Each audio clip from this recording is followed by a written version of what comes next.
The mop handle cracked against the first attacker's wrist with surgical precision. In the gleaming marble lobby of Aurora Tower, 4 armed men had surrounded CEO Victoria Lane, but they hadn't counted on the janitor. In 47 seconds, Ethan Cole would take them all down with nothing but cleaning supplies and a secret that would destroy everything Victoria thought she knew. Tonight, the invisible man in blue coveralls would reveal why sometimes the most dangerous person in the room is the one nobody bothers to see. If you're watching from New York, London, or anywhere around the world, drop your city in the comments. Let me know how far this story has traveled. Now, let me tell you about the night a single father with a mop changed everything. The September rain hammered against the 40-foot glass windows of Aurora Tower, turning the Chicago skyline into a watercolor painting of blurred lights and shadows. Inside the building's opulent lobby, crystal chandeliers cast golden pools across Italian marble floors that had been polished to a mirror finish.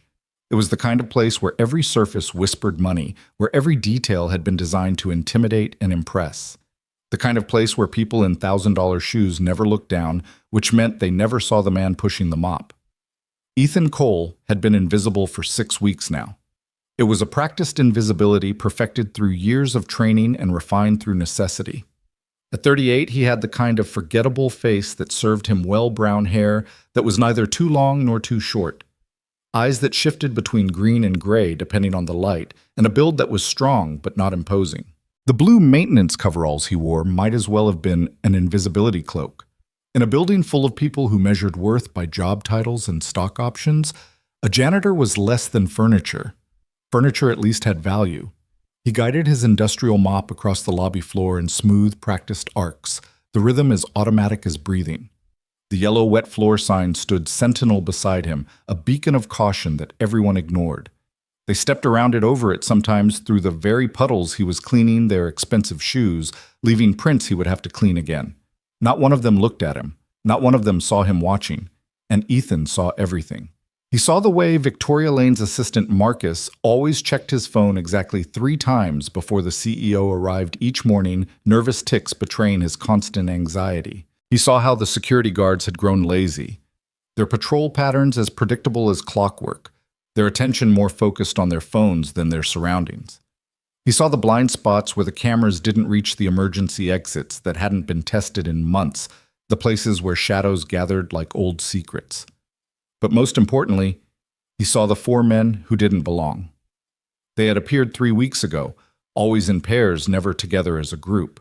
They wore different disguises, vendor badges, maintenance uniforms, delivery company logos, but their eyes gave them away. Those were hunters' eyes, constantly scanning, evaluating, measuring distances and obstacles. They moved with the kind of coordinated precision that came from years of training their casual movements, hiding a coiled readiness that Ethan recognized all too well. He dipped his mop into the bucket, wringing it out with deliberate slowness as he watched one of them, the tall one with the scar across his left eyebrow, pause near the executive elevator bank. The man's fingers traced along the wall, marking something invisible to anyone who wasn't looking for it. A blind spot, an approach vector, a killing ground. Ethan's hand unconsciously moved to his left wrist, fingers, finding the braided blue bracelet hidden beneath his coverall sleeve. His daughter Emma had made it for him 2 months ago, her 7-year-old fingers carefully weaving the threads together while her tongue poked out in concentration. "For protection, Daddy," she had said, her green eyes so like her mother's, serious and bright. "So you always come home?" The bracelet was the only thing about his appearance that wasn't carefully calculated for invisibility. Everything else was designed to blend in, to be forgotten the moment someone's eyes moved past him. But the bracelet stayed. It was his anchor, his reminder of why he did this, why he had taken this assignment, even though it meant long nights away from Emma, meant pretending to be something less than he was. The elevator chimed, and Victoria Lane emerged. Even at 8 in the evening, she looked like she had stepped out of a boardroom photo shoot. Her white designer dress was pristine, despite the 14-hour day she had already put in. Her dark hair, pulled back in a style that managed to be both professional and elegant. Her heels clicked against the marble with metronomic precision as she moved through the lobby, her phone pressed to her ear, her free hand gesturing as she spoke. "No, Charles, that's unacceptable," she said, her voice carrying the kind of authority that came from years of being obeyed without question. The launch event is in 3 hours. I don't care if the caterers have to drive through a hurricane, they signed a contract. She walked past Ethan without a glance, her heel catching the edge of his wet floor, leaving a scuff mark he would have to clean. Again. He had tried to speak to her once 3 weeks ago when he first noticed the surveillance patterns. He had approached her in the parking garage trying to explain what he had seen, the danger he suspected. She had looked through him like he was made of glass. Security concerns should be directed to the appropriate department, she had said, not even slowing her stride. I'm sure they'll give your observations all the attention they deserve. The dismissal in her voice had been clear. What could a janitor possibly know about security threats? What could someone who pushed a mop for a living understand about the complex dangers facing a Fortune 500 CEO? Ethan had filed his report with building security anyway. It had been rejected within an hour. Unnecessary expense, the email had said. No credible threat identified. Now, 3 weeks later, the 4 men were moving into position. The scarred one was by the elevator. Another shorter, built like a boxer with hands that had seen violence, stood near the main entrance, ostensibly checking his phone, but really watching the security desk. The third man, thin and nervous-looking, with wire-rimmed glasses that did nothing to hide his calculating eyes, had positioned himself near the emergency exit. And the fourth? Ethan's mop stopped moving. The fourth man was walking directly toward Victoria. This one was different from the others. Older, maybe 50, with silver streaking through his dark hair and a suit that actually fit properly. He moved with easy confidence, like someone who belonged here, his smile practiced and warm. He was the type who could talk his way past security, who could stand next to his target for 20 minutes without raising an alarm. He was the killer. Ethan had seen his type before in places where the sand never stopped blowing and the heat made everything shimmer like a mirage. The ones who got close, who smiled right until the moment they struck. The ones who made death personal. Miss Lane. The man's voice was cultured, carrying just a hint of an accent that Ethan couldn't quite place. European, maybe. Or someone who had worked very hard to sound like they were from everywhere and nowhere at once. I'm David Ashford from the Weinstein Group.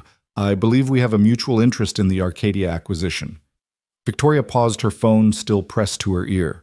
She held up one finger weight and continued her conversation. Charles, I have to go. Handle it. She ended the call and turned to face the man, her expression professionally neutral. Mr. Ashford, I don't recall having a meeting scheduled. My apologies for the ambush, Ashford said, his smile widening just enough to show perfect white teeth. I'm only in town for the evening, and when I heard about your launch event, I thought I might catch you before the chaos begins. 5 minutes of your time, I think you'll find what I have to say very interesting. Ethan moved closer, his mop leaving wet trails across the marble. The other 3 men had shifted positions, creating a loose box around Victoria and Ashford. It was subtle, professional. Anyone watching would see only random people going about their business. But Ethan saw the trap closing. Victoria glanced at her watch, a Patek Philippe that cost more than most people made in a year. I really don't have time, Mr. Ashford. Perhaps you could schedule something with my assistant.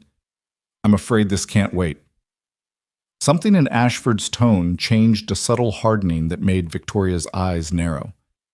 You see, Ms. Lane, we need to discuss your company's recent expansions into certain international markets. Markets where your presence has become, shall we say, problematic. I don't know what you're talking about.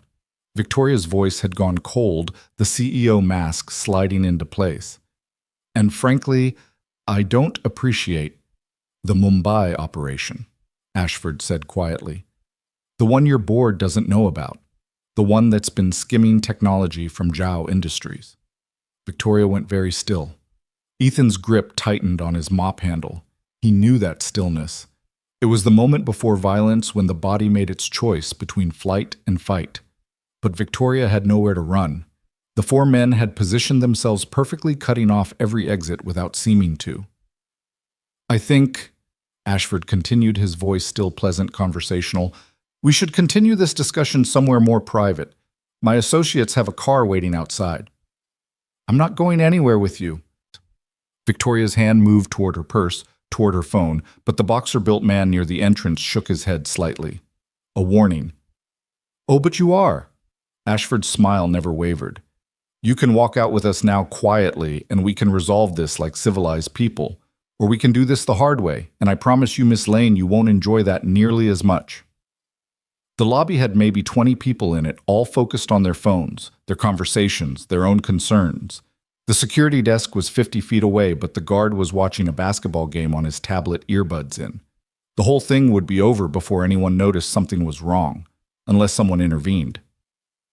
Ethan pushed his mop bucket forward, the wheels squeaking against the marble. The sound cut through the tension like a knife through silk. All 5 of them, Victoria and the 4 men, turned to look at him.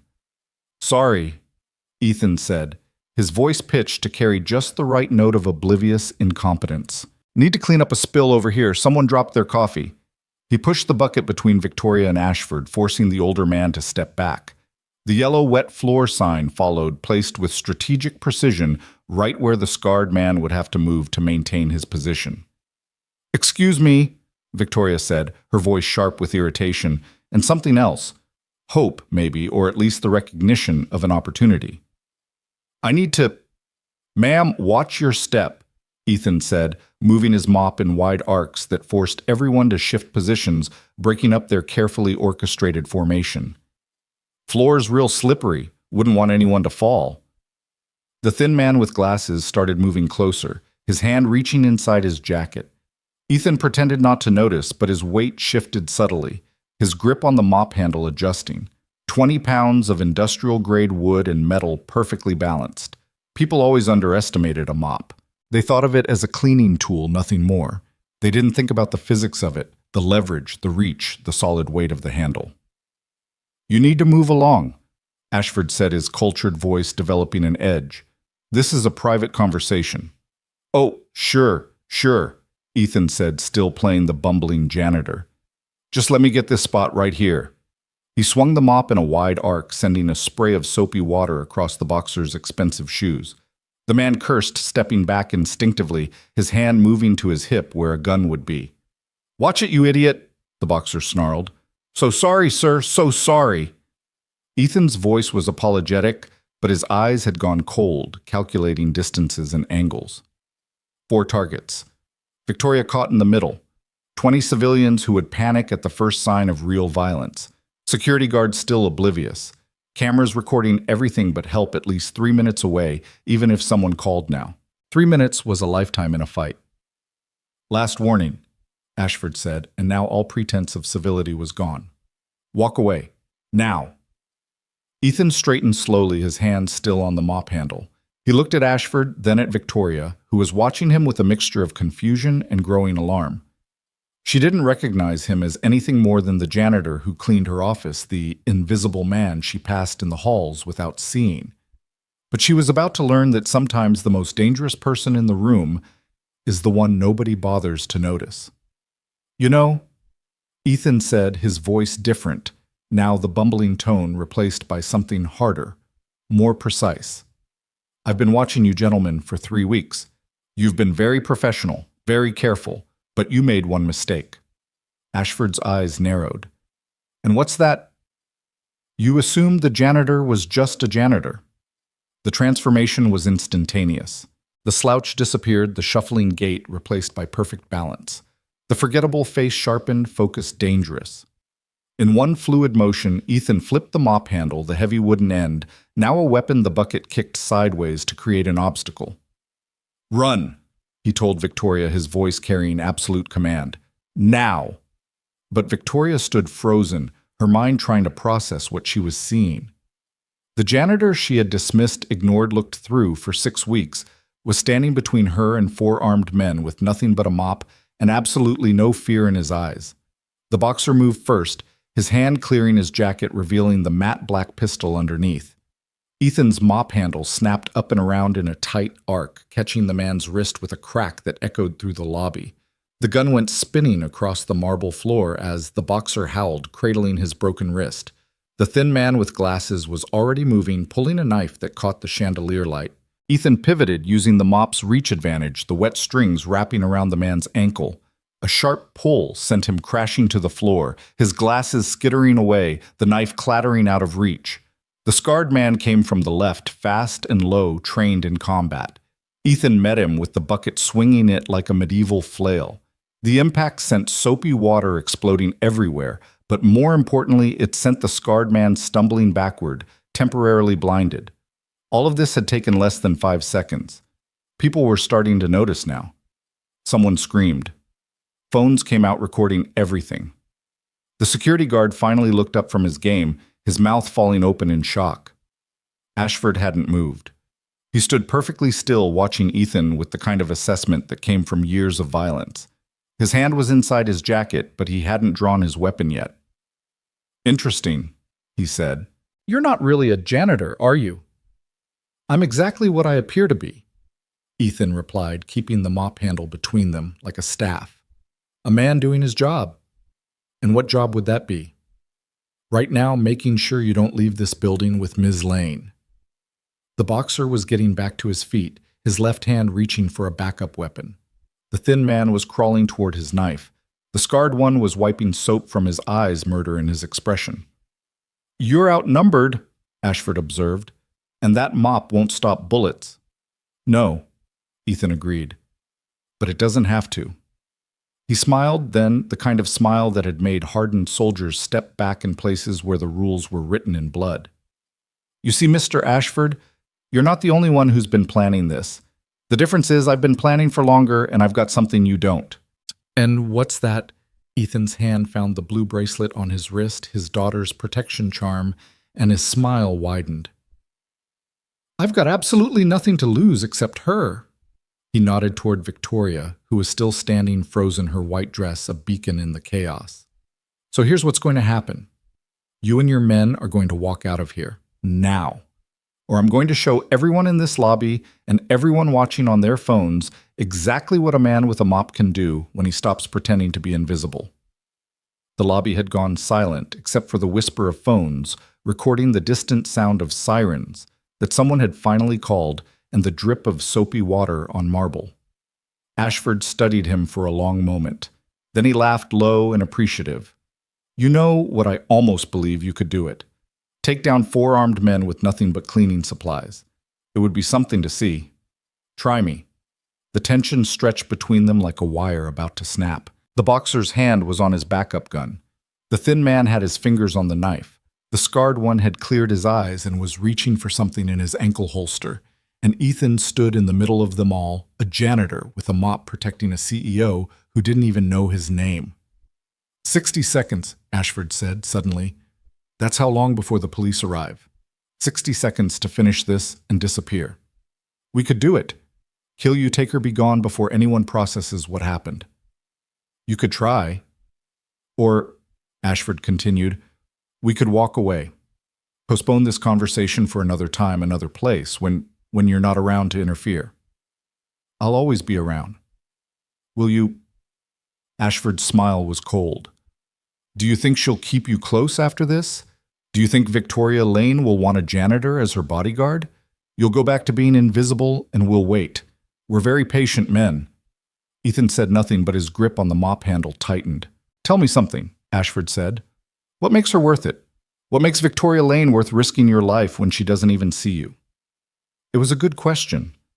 One Ethan had asked himself every day for 6 weeks, every time she walked past without acknowledgement, every time she dismissed his concerns, every time she treated him like he was part of the building itself, no more worthy of notice than a light fixture or a doorknob. "It's not about her," Ethan said finally. "It's about doing the job." "Just the job?" Ashford seemed genuinely curious. "Nothing more." Ethan thought about Emma asleep at home with the babysitter, trusting that Daddy would come home safe. He thought about the promise he had made to his wife before she died, to always protect those who couldn't protect themselves. He thought about all the invisible people in the building, the other janitors, the security guards, the maintenance workers who would be caught in the crossfire if violence erupted here. "Someone has to stand between the wolves and the sheep," he said. "Might as well be the janitor." The sirens were getting closer. 30 seconds, maybe less. Ashford made his decision. He raised his hand, a clear signal to his men. The boxer reluctantly released his weapon.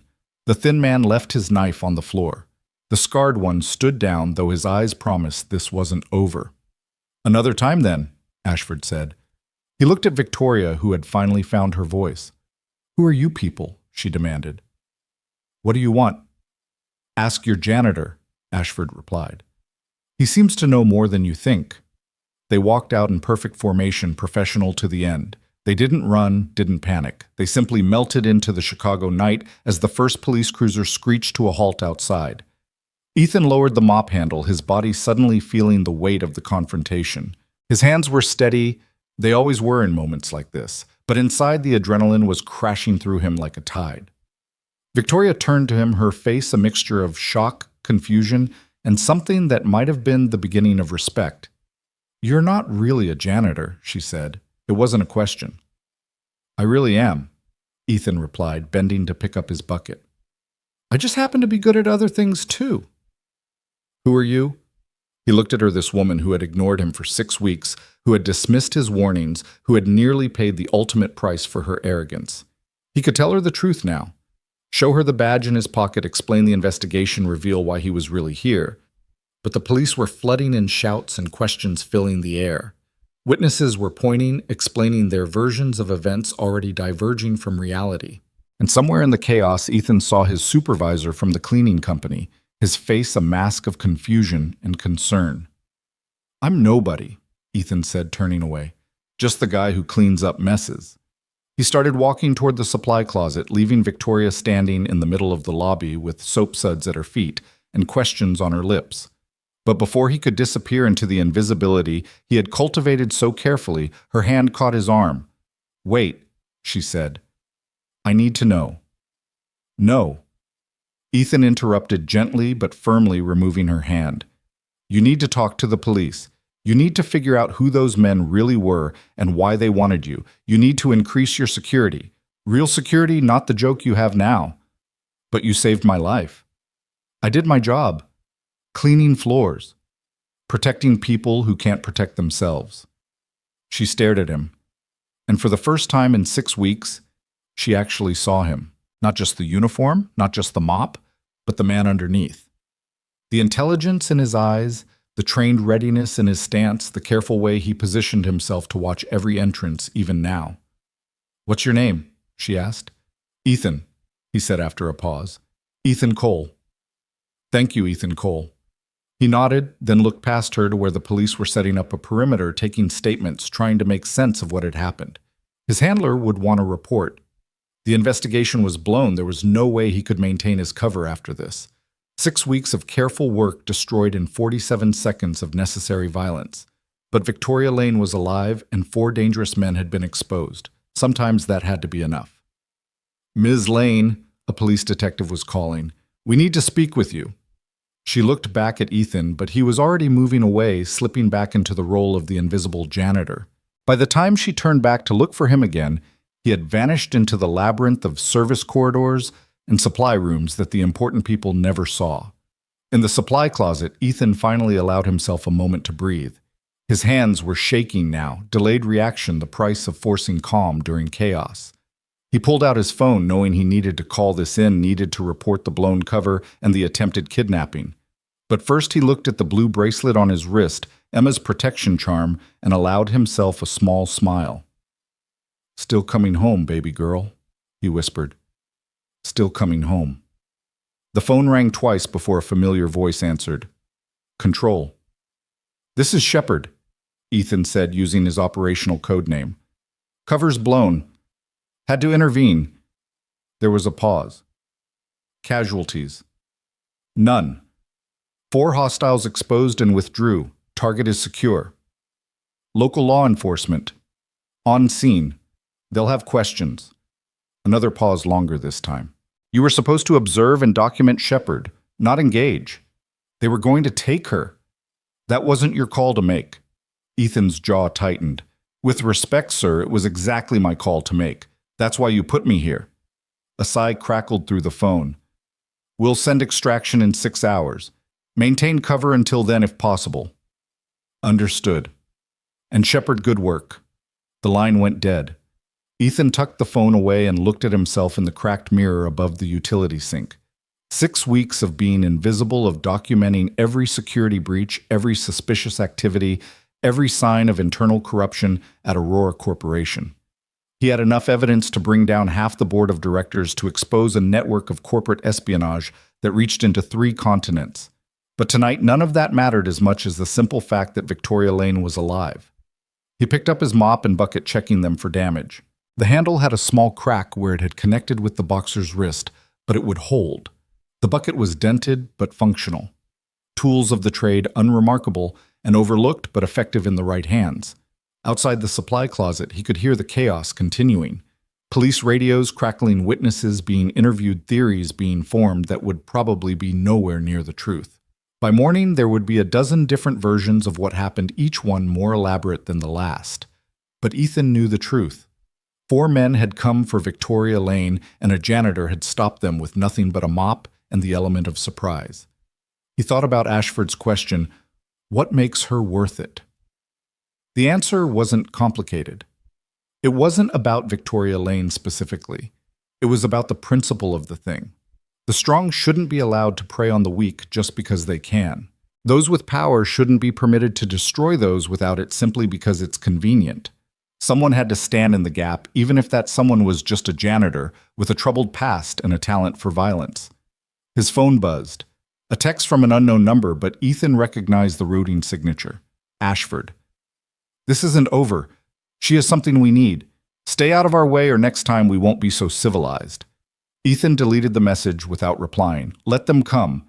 He had 6 hours before extraction, 6 hours to make sure Victoria Lane understood the danger she was in, 6 hours to prepare her for what was coming. He stepped out of the supply closet and immediately encountered chaos. The lobby was swarming with police, the elegant space transformed into a crime scene. Yellow tape cordoned off the area where the confrontation had occurred. Crime scene technicians were photographing everything marking the position of the weapons that had been dropped, the soap spills that had become evidence. Through it all, Victoria stood like an island of composure in her white dress, talking to what looked like a senior detective. But Ethan could see the tremor in her hands, the way she kept touching her throat, the classic signs of delayed shock. He started mopping again, working his way gradually closer, just another part of the background noise. The detective was asking her about enemies, about threats, about why someone might want to kidnap her. I don't know, Victoria was saying. I mean, yes, I have competitors, business rivals, but nothing like this, nothing violent. What about the Mumbai operation the man mentioned? The detective asked. Victoria's face went carefully blank. I don't know what he was talking about. It was a lie, and not a particularly good one. The detective knew it too, Ethan could tell, but he also knew he wouldn't push. Not here, not now, not with a CEO of Victoria's stature. That was a conversation for lawyers and boardrooms, not crime scenes. We'll need you to come to the station, the detective was saying. Make a formal statement. Of course. Just let me... Victoria turned and saw Ethan mopping steadily closer. Something flickered in her eyes. Detective, I need a moment with my employee. The detective followed her gaze, saw Ethan in his janitor's uniform, and immediately dismissed him as unimportant. Make it quick. We need to get you somewhere secure. Victoria walked over her heels, clicking on the marble with less certainty than before. She stopped just outside the reach of his mop, as if uncertain how to bridge the gap between their worlds. They'll come back, Ethan said quietly, not looking at her, continuing to mop. Tonight was just a probe. They wanted to take you quietly, make it look like you left voluntarily. Now that that's failed, they'll escalate. How do you know that? Because it's what I would do. She studied him, this man she had walked past hundreds of times without seeing. You're not really a janitor. We've established that. So what are you, private security, corporate spy, government agent? Ethan finally looked at her, meeting those sharp green eyes that had intimidated boardrooms full of executives. Does it matter? Yes, she said firmly. It matters because I need to know if I can trust you. You can't, Ethan said simply. You can't trust anyone right now. Those men knew about Mumbai. That means someone inside your organization is feeding them information, someone high enough to know about your off-the-books operations. Victoria's face paled. That's impossible. Only 3 people know about... She stopped herself. 3 people plus whoever they told, Ethan continued. Plus their assistants who might have overheard something, plus the IT people who maintain the secret servers, plus the accounting team that hides the money transfers.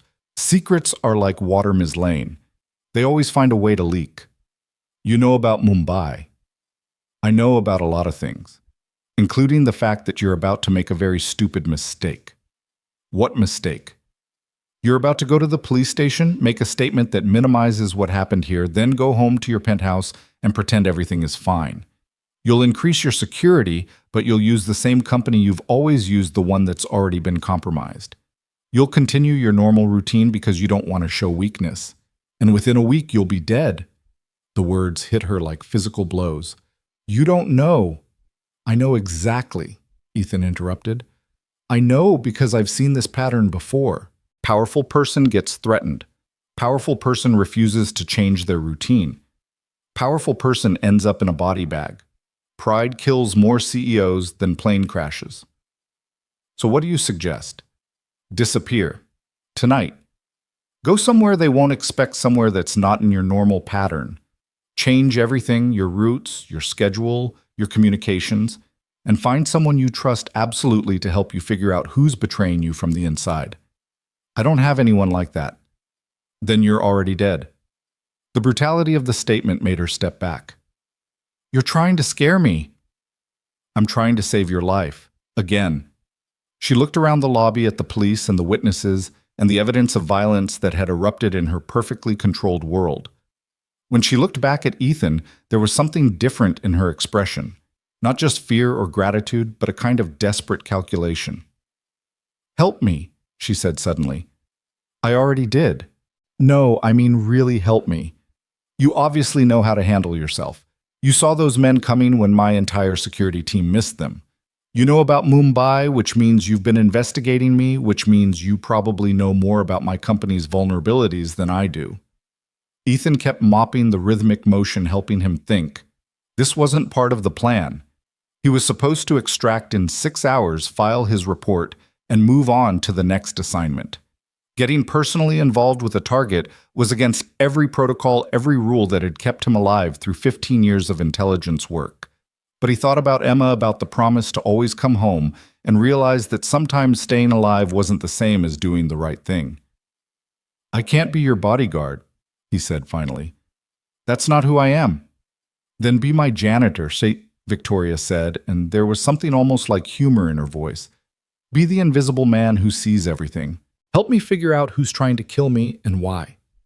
And in return, I don't ask questions about who you really are or why you've been spying on my company. It was a good offer, better than she knew, since those were questions he couldn't answer without destroying several ongoing federal investigations. But there was one problem. I have a daughter, he said. 7 years old. Whatever I do, it can't put her at risk. I can protect her. No. The word came out harder than he intended. You can't even protect yourself. My daughter stays out of this completely. Victoria nodded slowly. Then what do you need? Time. I need 6 hours to make arrangements to ensure she's safe. Then I'll help you, but we do it my way. No arguments, no CEO power plays, no treating me like the help. You are the help, she pointed out, and that's why I'm still alive while your regular security is useless. She couldn't argue with that. 6 hours. Then what? Then we disappear. Both of us. We go dark while I figure out who wants you dead and why. I can't just disappear. I have a company to run a launch event tonight. The launch event is in 2 hours and you're not going. That's impossible. There are 500 guests, major investors, and at least 4 people who want to kidnap or kill you. You walk into that ballroom tonight, you won't walk out. She started to protest again, then stopped. The reality of the situation was finally sinking in. Her perfect controlled world had been shattered by 4 men and a janitor with a mop. Miss Lane, the detective was calling. We need to go. 6 hours, Victoria said to Ethan. Then I'm trusting you with my life. You already did, he reminded her. Try not to forget that. She walked back to the detective, her composure reassembling itself with each step. By the time she reached him, she was once again the untouchable CEO, the woman who could handle anything. But Ethan had seen behind the mask. He had seen the fear, the vulnerability, the human being underneath the corporate armor. And despite his better judgment, despite all his training and experience, he found himself caring about what happened to her. He pulled out his phone and typed a quick message to his handler. "Need emergency extraction for one. Non-negotiable." The response was almost immediate. "Negative. Mission parameters don't include." Ethan deleted the message without reading the rest. He had made his decision. Victoria Lane needed help, and he was possibly the only person in Chicago who could provide it. The investigation, the evidence he had gathered, the federal case, all of it would have to wait. Because sometimes the job wasn't about following orders or completing missions. Sometimes it was about standing between the wolves and the sheep, even when the sheep didn't appreciate it. He finished mopping the lobby, then headed for the service elevator. He had 6 hours to make arrangements to ensure Emma was safe to transform from Ethan Cole, the janitor, into someone who could keep Victoria Lane alive. 6 hours to prepare for a war he hadn't planned on fighting. As the elevator doors closed, he touched the blue bracelet on his wrist one more time. "Still coming home, baby girl," he whispered. "Just might take a little longer than expected." The service elevator descended into the underground parking garage with a mechanical groan that echoed through the shaft. Ethan checked his watch. 5 hours and 43 minutes until he had promised to return. The federal handlers would be furious when they realized he'd gone off book, but that was tomorrow's problem. Tonight's problem was keeping Victoria Lane alive long enough to figure out who wanted her dead. The parking garage was a concrete cavern, fluorescent lights casting harsh shadows between the rows of expensive cars. Ethan's vehicle was parked in the far corner away from the security cameras, a habit that had saved his life more than once. It wasn't much to look at a 10-year-old Honda Civic with rust spots and a dented bumper, the kind of car that was invisible in traffic. But under the hood, it had been modified with an engine that could outrun most police cruisers, and the trunk held equipment that would make a SWAT team envious. He was halfway to the car when he heard footsteps behind him. Not the click of heels or the shuffle of tired workers heading home, but the deliberate placement of someone trying to move quietly. Ethan didn't turn around, didn't change his pace.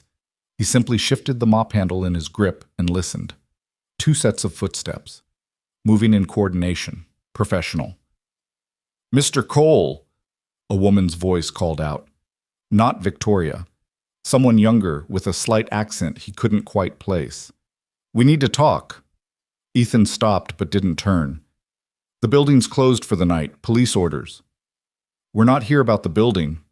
Now he turned slowly, keeping his hands visible but ready. 2 people stood 20 feet away, carefully positioned to cut off his escape routes. The woman was Asian, maybe 30, wearing a designer suit that didn't quite hide the weapon under her left arm. The man beside her was older Caucasian, built like a boxer gone to seed, but still dangerous. "Let me guess," Ethan said. "You're not really here about the janitor job opening." The woman smiled, but it didn't reach her eyes. "My name is Chen. This is Morrison. We represent certain interests that are concerned about tonight's events." "Certain interests? That's beautifully vague." "We know who you are, Mr. Cole, or should I say Agent Shepard."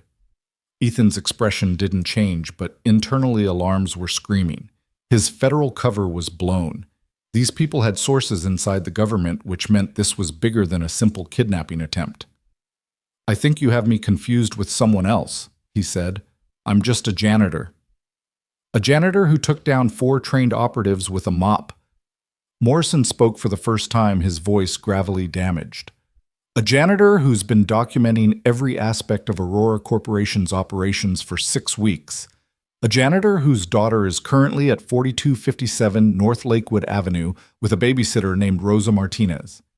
The mention of Emma hit Ethan like a physical blow, but he kept his face neutral. They knew about his daughter. They knew where she was. The game had just changed completely. "What do you want?" he asked, dropping all pretense. "We want Victoria Lane," Chen said simply. "She has something that belongs to our employers, something she stole from the Mumbai operation." "I don't know anything about that." "Of course not. But you're going to help her disappear in approximately 5.5 hours. When you do, you're going to bring her to us instead." "And if I refuse?" Morrison pulled out his phone, showed Ethan a live video feed. Emma was in her bedroom reading a book, completely unaware of the camera watching her. Rosa was in the kitchen making what looked like hot chocolate. "Cute kid," Morrison said. "Be a shame if something happened to her." The rage that flooded through Ethan was ice cold, the kind that had made him legendary in certain circles. But he couldn't afford rage right now. Emma's safety was all that mattered. "If you touch her, we won't have to," Chen interrupted, "because you're going to do exactly what we say. You're going to deliver Victoria Lane to us, and then you and your daughter are going to disappear. New identities, new life, far away from here. We'll even throw in enough money to make it comfortable." "How do I know you'll keep your word?" "You don't. But what choice do you have?" It was a good question. Ethan ran through the options in his mind. He could kill them both right now. He was confident he could do it even with just the mop handle. But that wouldn't stop whoever was watching Emma. He could try to play along, buy time, to figure out their organization. Or he could do what they asked and hope they kept their word. None of the options were good. "I need proof she has what you're looking for," he said finally. "I'm not delivering an innocent woman to her death." "She's hardly innocent," Chen said. "The technology she stole from Mumbai has resulted in 12 deaths so far. Industrial accidents, they called them. But we know better." "What technology?" "That's not your concern. Your concern is your daughter." Ethan's phone buzzed. A text from Rosa. "Emma's asking when you'll be home. Should I put her to bed?" The normalcy of it, the everyday concern of a babysitter, made the situation even more surreal.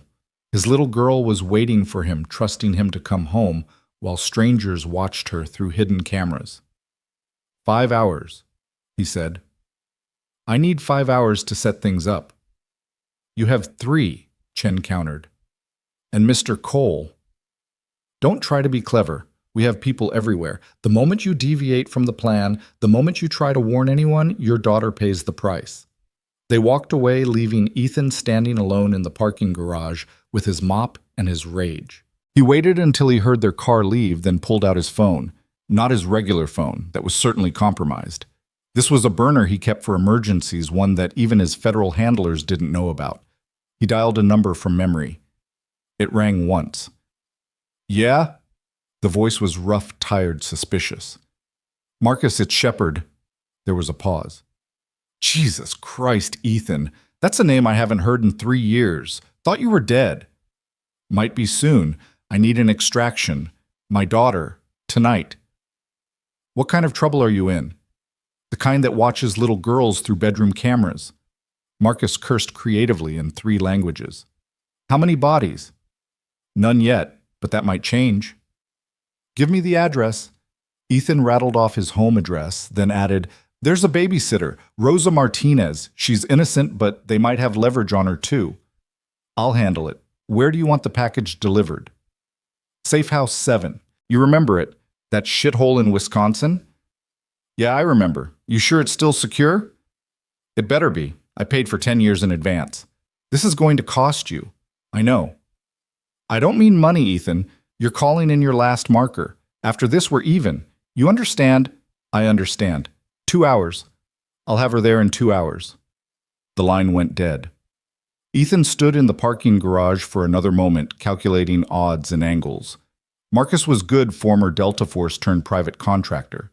If anyone could extract Emma without triggering Chen's watchers, it was him. But it was still a risk. Everything was a risk now. He got in his car and drove back to his apartment, taking a deliberately obvious route. Let them watch. Let them think he was complying.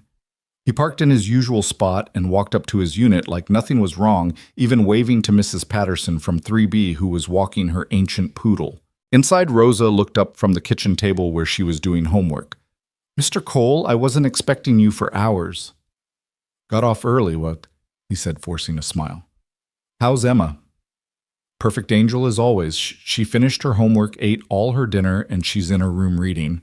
Although," Rosa frowned slightly, "she seemed worried about something, kept asking if you were okay." Kids always knew.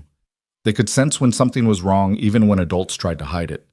Ethan walked down the hallway to Emma's room, knocked gently on the door, decorated with hand-drawn butterflies and glittery stars. "Daddy?" Her voice was small, uncertain.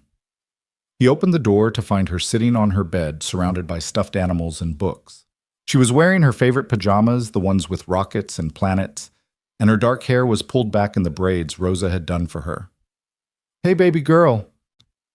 She launched herself at him, arms wrapping around his waist with desperate strength. "I was worried." "Why were you worried?" "I don't know, just felt funny, like when Mommy was sick." Ethan's heart broke a little. Sarah had been gone for 2 years now, taken by cancer that moved faster than any enemy he'd ever faced. Emma had been 5, old enough to remember, young enough that the memories were starting to fade. "Everything's okay," he lied, holding her tight. "But hey, you know what? You're going to go on an adventure tonight." She pulled back, looking up at him with those green eyes that were so like her mother's. "An adventure. Remember Uncle Marcus? He's going to take you to the special cabin, the one with the lake, the one where we went fishing. That's the one. You're going to stay there for a few days, like camping. But what about school? It's a special holiday, just for you." She studied his face with that intense focus children had when they knew adults weren't telling them everything. "Are you coming too?" "I'll be there soon. I just have to finish some work first." "Is it dangerous work?" He couldn't lie to her, not completely. "A little bit, but you know what protects me." She touched the blue bracelet on his wrist. "My protection charm. That's right. As long as I have this, I'll always come home to you. Promise. Promise." There was a knock at the apartment door, 3 short, 2 long, Marcus's signal. "That's Uncle Marcus now," Ethan said, trying to keep his voice light. "Go grab your backpack, the one we packed for emergencies." Emma nodded solemnly and went to her closet, pulling out the go-bag they had prepared together.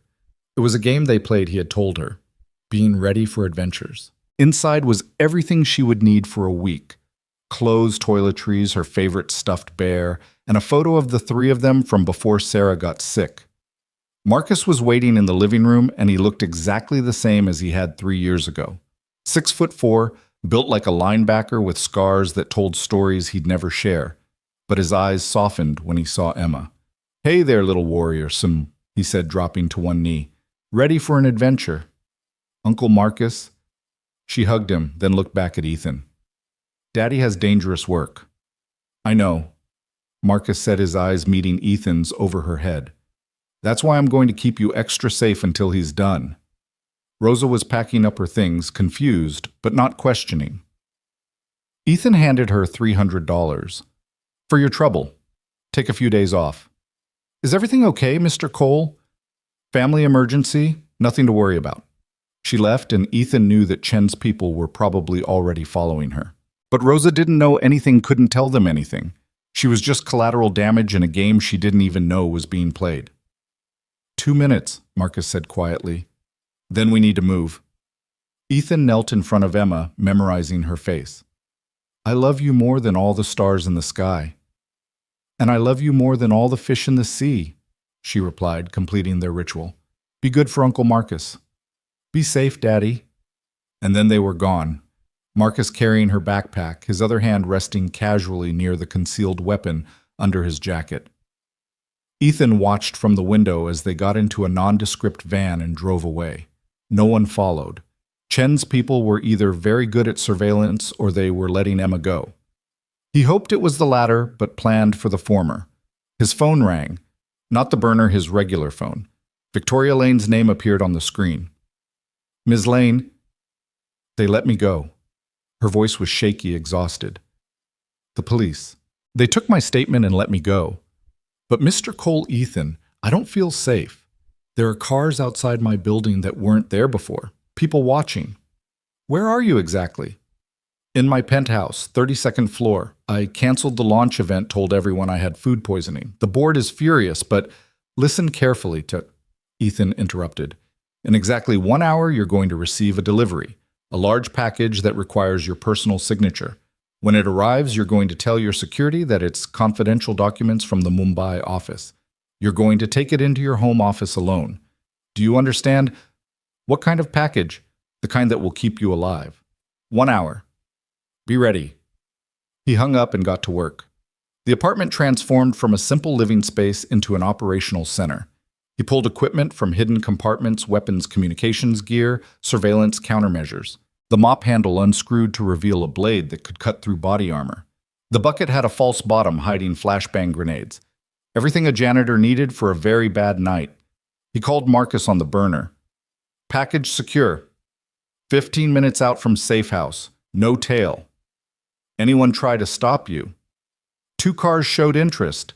They're not interested anymore. Ethan didn't ask for details. Marcus had his ways, and they usually involved other cars ending up in ditches. Chen and Morrison, you know them? Chen's Chinese intelligence, probably MSS. Freelances on the side. Morrison's former CIA went private 5 years ago after that thing in Syria. If they're working together, someone's paying serious money. Any idea who? Could be anyone. Corporations, governments, crime syndicates. The Mumbai tech must be worth billions. What do you know about it? Just rumors. Something about quantum encryption.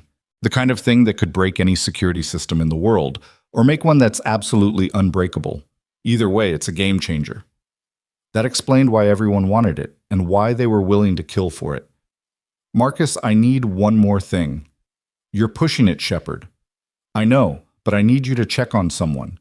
Rosa Martinez, my babysitter. Make sure she gets home safe. Christ, you're going soft. Maybe. Fine. But after this, we're done. You understand? No more favors, no more midnight calls. Done. I understand. Ethan hung up and began his transformation. The janitor coveralls came off, replaced by tactical gear that would make him harder to identify and harder to kill. Body armor went under a nondescript jacket. Weapons were distributed across his body in a pattern that had become second nature. The knife from the mop handle went into an ankle sheath. He looked at himself in the mirror. The forgettable janitor was gone. In his place stood someone harder, more dangerous. Someone who had done terrible things in terrible places and was about to do them again. His regular phone buzzed. A text from Chen. 2 hours remaining. Don't disappoint us. He deleted it and pulled out a different phone, one he'd taken from the scarred attacker during the lobby fight. The man hadn't noticed in the chaos, too focused on the soap in his eyes. Ethan scrolled through the messages, finding what he was looking for. A series of texts about Victoria, her schedule, her security arrangements. But more interesting were the photos. Pictures of documents classified Aurora Corporation files about the Mumbai project. And they weren't taken by an outsider. The angle, the lighting, the access, these were taken by someone inside Victoria's inner circle. One photo showed a reflection in a computer screen. It was blurry, but Ethan could make out enough. A face he recognized. Someone Victoria trusted completely. Son of a bitch, he muttered. The betrayal went deeper than anyone realized, and Victoria was about to walk right into it. He grabbed his gear and headed for the door, then stopped. On Emma's art table was her latest drawing, a man in blue holding a mop like a sword, standing in front of a woman in white. She had titled it, My Daddy, the Hero, in her careful 7-year-old handwriting. Ethan folded it carefully and put it in his pocket, a reminder of what he was fighting for.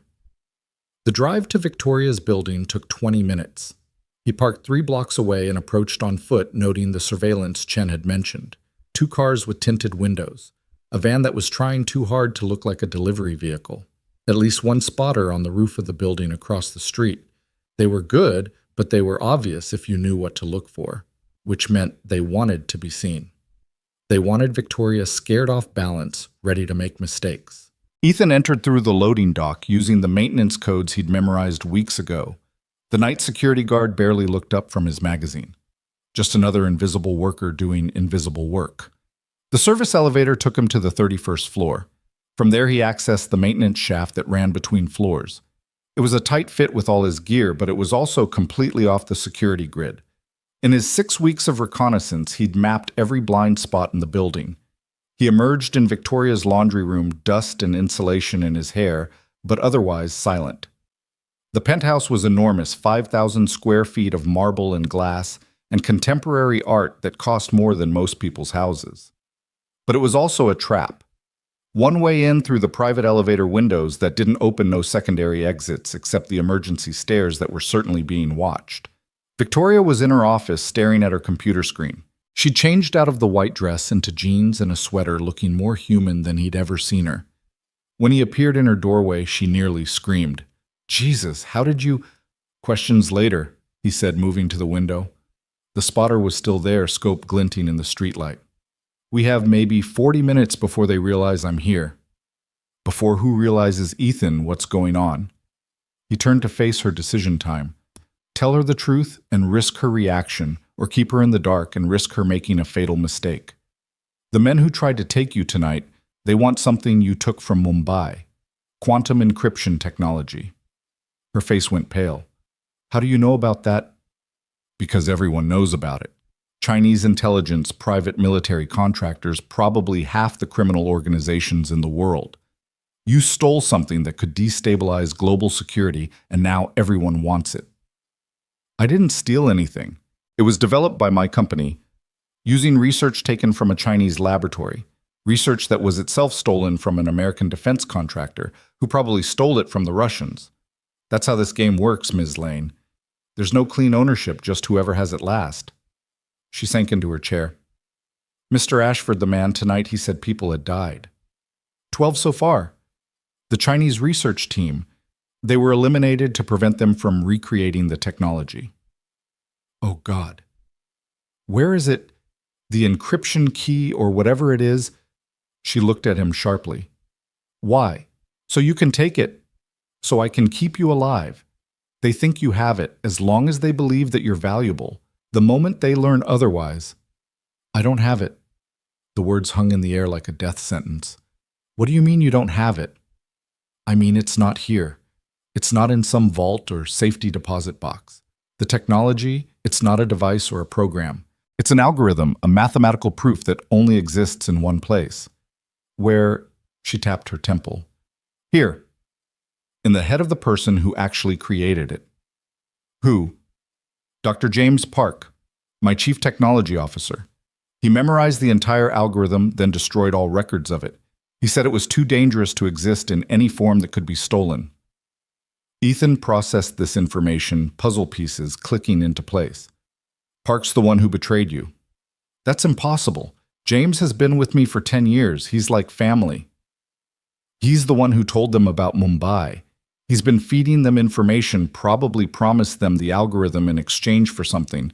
But then he realized he could get more by playing all sides. You're wrong. Ethan pulled out the phone he'd taken, showed her the photos. Look at the reflection in this one. She stared at the blurry image, and he saw the moment she recognized it, the moment her world shifted again. James, she whispered, he set you up, made you the target so he could disappear with the technology. Everyone's hunting you while he gets away clean. But he was at the launch event tonight. He called to check on me after... She stopped, understanding dawning. He wanted to make sure I was still alive, still drawing attention. Where is he now? I don't know. He said he was going home, but... Ethan was already moving, checking his equipment, formulating a plan. We need to find him before Chen does. Chen? Chinese intelligence. She gave me 3 hours to deliver you to her. That was 90 minutes ago. You were going to hand me over. They have leverage. Had leverage. It's been neutralized. Victoria stood up, anger flashing in her eyes. You were going to trade me? I was going to protect my daughter, Ethan said flatly. That's my first priority, always. But she's safe now, which means I can focus on keeping you alive. Why do you care what happens to me? It was the same question Ashford had asked, the same question he'd been asking himself. Because someone has to, he said finally. Because you're in over your head and you don't even know how deep the water is. Because despite being an arrogant, dismissive executive who treats people like furniture, you don't deserve to die for Park's greed. She flinched at the description but didn't argue. So what do? We find Park before anyone else does, and we make him give up the algorithm. He won't. He'd die first. He believes it's his life's work, his legacy. Then he'll die. But first he'll talk. The coldness in Ethan's voice made her step back. You're not really federal agent, are you? I am, just not the kind you're thinking of. What kind? The kind they send when diplomacy fails and war isn't an option. The kind that doesn't officially exist. His phone buzzed. Marcus, package delivered. Secondary package also secure. Rosa was safe. Emma was safe. Now he could focus. Get dressed, he told Victoria. Dark clothes, comfortable shoes, nothing that makes noise when you move. Where are we going? To find your friend James before he gets you killed. She started to move toward her bedroom, then stopped. Ethan, thank you for saving my life. Twice now. Don't thank me yet. The night's not over. As she left to change, Ethan stared out at the city lights, at the watchers in their cars, at the trap that was closing around them. Chen would realize soon that he'd gone off script. Ashford's team was still out there, probably regrouping, and Park was somewhere in the city with information that could shift the balance of global power. He touched Emma's drawing in his pocket, feeling the carefully folded paper. Then he pulled out his phone and typed a message to Chen. Change of plans. If you want the technology, meet me at the Millennium Park Pavilion in 1 hour. Come alone. The response was immediate. If this is a trick, your daughter dies. My daughter's beyond your reach, but Park isn't. 1 hour, or I give him to Ashford. He didn't wait for a response. The game had changed. He wasn't playing defense anymore. Victoria returned wearing black jeans and a dark jacket, her hair pulled back, looking nothing like the CEO who commanded boardrooms. She looked younger, vulnerable, human. How do we get out? She asked. They're watching all the exits. Ethan smiled the kind of smile that would have worried anyone who knew his history. We don't go out. We go up. Up? You have a helicopter pad on your roof. I don't have a helicopter. No, but your neighbor does. Mr. Yamamoto, the Japanese consul. He keeps a Bell 407 up there for emergencies. That's theft. That's survival. Can you fly it? What? No, of course not. Then it's a good thing I can. She stared at him. How many things are you good at exactly? You don't want to know. He led her to the stairs, bypassing the elevator that would announce their movement. They climbed in silence, Ethan listening for any sound of pursuit. The building was quiet. Most of the ultra-wealthy residents gone for the evening or traveling. The door to the roof was supposed to be locked, but Ethan had taken care of that weeks ago, filing down the mechanism so it would look secure but open with the right pressure. They emerged into the Chicago night wind, whipping across the rooftop, the city spread out below them like a circuit board. The helicopter sat on the pad, sleek, and white diplomatic flags on the tail. This is insane, Victoria said. This is Tuesday, Ethan replied, already moving toward the aircraft. That's when the first shot rang out. The bullet sparked off the concrete 2 feet from Victoria's head, sending chips flying into the night air. Ethan grabbed her, pulling her behind the helicopter's landing gear as 2 more shots followed the suppressed rounds, making soft thuds as they hit the aircraft's fuselage. Stay down, he hissed, scanning the surrounding rooftops. The shooter was on the building to the north, probably the same spotter he'd seen earlier. Professional placement, good angle, but the wind at this height was playing havoc with accuracy. They're shooting at us, Victoria said, her voice surprisingly steady despite the circumstances. They're shooting at you, Ethan corrected. I'm just in the way. He pulled out his phone, did a quick calculation of angles and distances. The shooter had them pinned, but only as long as they stayed near the helicopter. The moment they tried to reach the access door, they'd be exposed. Unless... Can you get to the pilot's seat? He asked Victoria, while someone's shooting at us. The angle's wrong. He can't hit you if you stay low and go around the other side. I need you to start the pre-flight sequence. I told you I can't fly. You don't need to fly it. Just start it. Big red button on the console, then flip every switch that's lit up. Can you do that? She nodded, fear and determination warring in her eyes. What are you going to do? What I'm good at! He gave her a push, and she scrambled around the helicopter's nose, using the aircraft as cover. The shooter fired twice more, trying to track her movement, but the rounds went wide. Ethan counted the seconds, measuring the shooter's rhythm. Most snipers followed patterns, especially under pressure. This one was firing every 3 to 4 seconds, taking time to readjust for wind. The helicopter's engine began to whine rotors, starting their slow initial rotation. The noise would draw attention, but it would also mask other sounds, like the sound of Ethan sprinting across the rooftop. He broke from cover between shots, running low and fast toward the maintenance shed on the far side of the roof. The shooter tried to track him, but Ethan had timed it perfectly. By the time the next round came, he was already behind the shed, breathing hard but intact. From his new position, he could see the muzzle flash on the opposite building. 6th-floor corner apartment. The shooter was using a bathroom window, probably thinking the small opening would provide better cover. It was a rookie mistake. Small openings limited escape routes. Ethan pulled out the phone he'd taken from the scarred attacker and scrolled through the contacts. There it was, Overwatch. He hit dial. "Position compromised," he said in Russian-accented English, pitching his voice differently. "Targets escaping via helicopter. Need immediate backup." "Who is this? Where's Dmitri?" "Dmitri's down. The janitor got him. Just get here." He hung up before they could ask more questions. The confusion wouldn't last long, but it might be enough.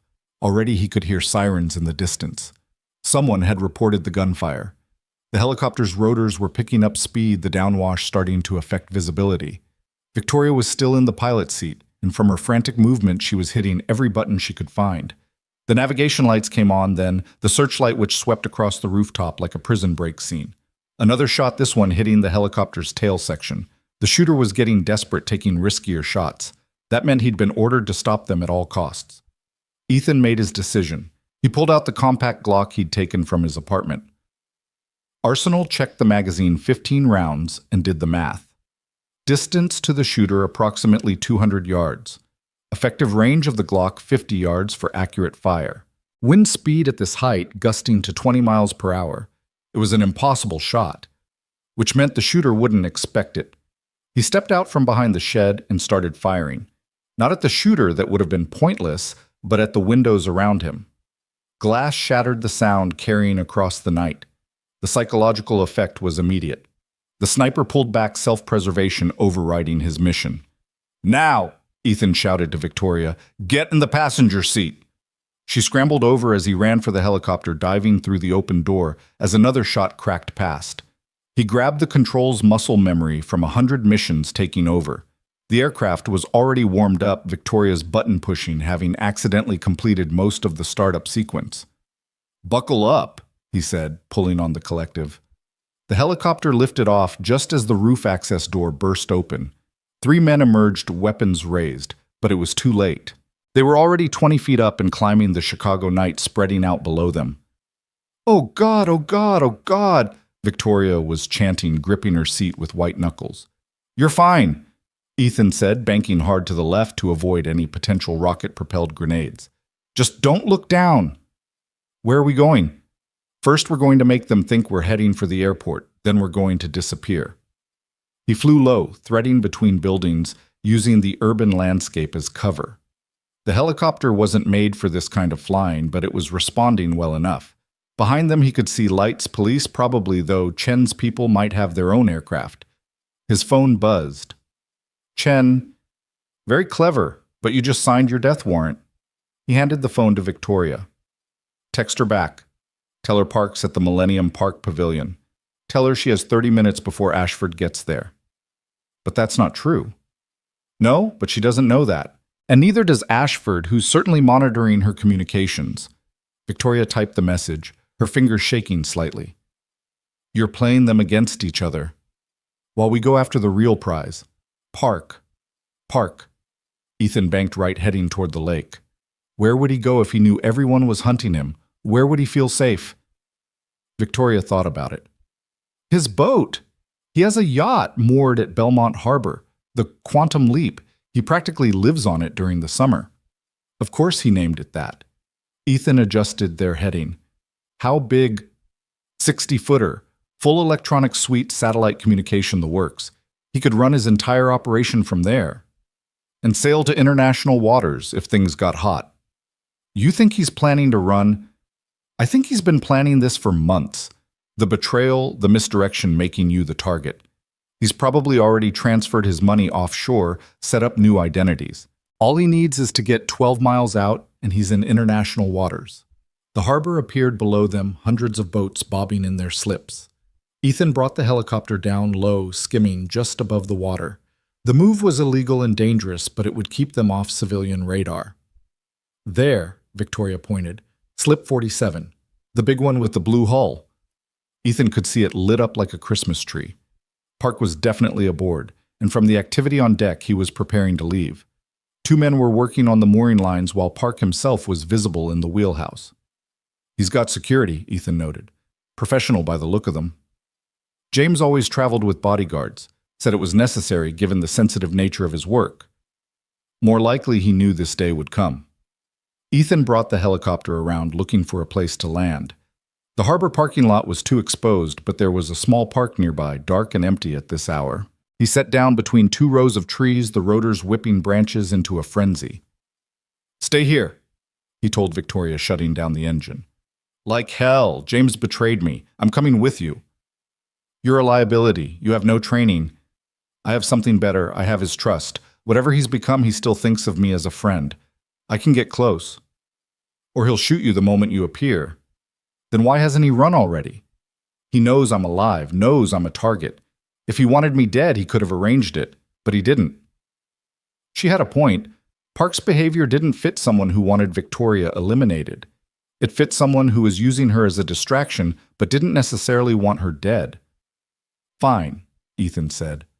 "But we do this my way. No heroics, no confrontations. We get on the boat, we get the algorithm, we get out. And James, depends on how cooperative he is." They left the helicopter and moved through the park toward the harbor. The night had turned cold autumn, asserting itself with a wind that cut through their jackets. The marina was quiet, except for the sound of water lapping against hulls and the occasional clink of rigging against masts. Ethan counted 3 guards visible on Park's yacht, one at the stern, one at the bow, and one moving between them. Professional positioning overlapping fields of fire, but they were watching the dock, not the water. "Can you swim?" he asked Victoria. "In October in Lake Michigan." "So that's a no." "I can swim. I just prefer not to get hypothermia." "Stay here." He handed her his phone. "If I'm not back in 10 minutes, call this number." He showed her Marcus's contact. "Tell him everything." "Where are you going?" But he was already moving, slipping down to the water's edge. The cold hit him like a physical blow when he entered, but he'd been in worse. He swam with smooth, quiet strokes, using the pier pilings as cover. The guards never looked down. People rarely did. He reached the yacht's stern and found what he was looking for. The dive platform lowered for easy access. Park probably used it for swimming in the summer. Now it would be his entry point. Ethan pulled himself up slowly, water streaming off his tactical gear. The guard at the stern was 6 feet away, looking out at the parking lot. Ethan moved like a shadow, his footsteps silent on the teak deck. The chokehold was quick and efficient, the guard unconscious before he knew what was happening. Ethan zip-tied him and moved forward. The second guard was trickier positioned midship with good sight lines. But the yacht's superstructure created blind spots, and Ethan had been exploiting blind spots his entire career. He waited for the guard to turn, then struck. A knee to the solar plexus, an elbow to the temple, and the man was down. The third guard must have sensed something because he was already turning, hand reaching for his weapon. Ethan threw the knife from his ankle sheath, the blade catching the man in the shoulder. Not fatal, but enough to stop him from raising an alarm. A second later, Ethan was on him, applying a sleeper hold until the man went limp. 3 down, 30 seconds elapsed. He found Park in the main salon, sitting at a mahogany table covered in laptops and documents. The man looked older than his 53 years, gray-haired, disheveled eyes red from lack of sleep. He was typing frantically, probably trying to transfer the last of his assets. "Hello, James," Ethan said. Park spun around, nearly falling off his chair. "Who, you're the janitor? From Aurora." "I'm a lot of things." "Victoria sent you." "Victoria's dead." Ethan lied, watching Park's reaction. The color drained from the man's face. "No, that's not... I made sure she'd be protected. The security, the warnings... You made her a target. Everyone's hunting her while you sail away with your algorithm. It wasn't supposed to happen like this." Park's hands were shaking. "The technology, it's too dangerous. Whoever controls it controls everything banking defense communications. I couldn't let any government have it." "So you decided to auction it to the highest bidder?" "No.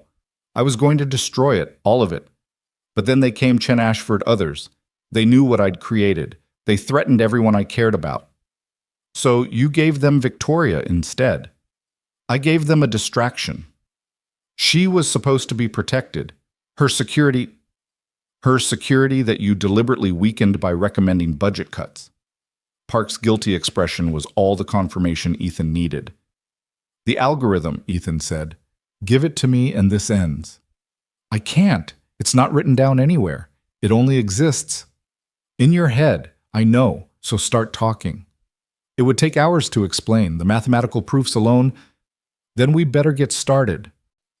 That's when Victoria walked in very much alive and very angry. Park's reaction was immediate and dramatic.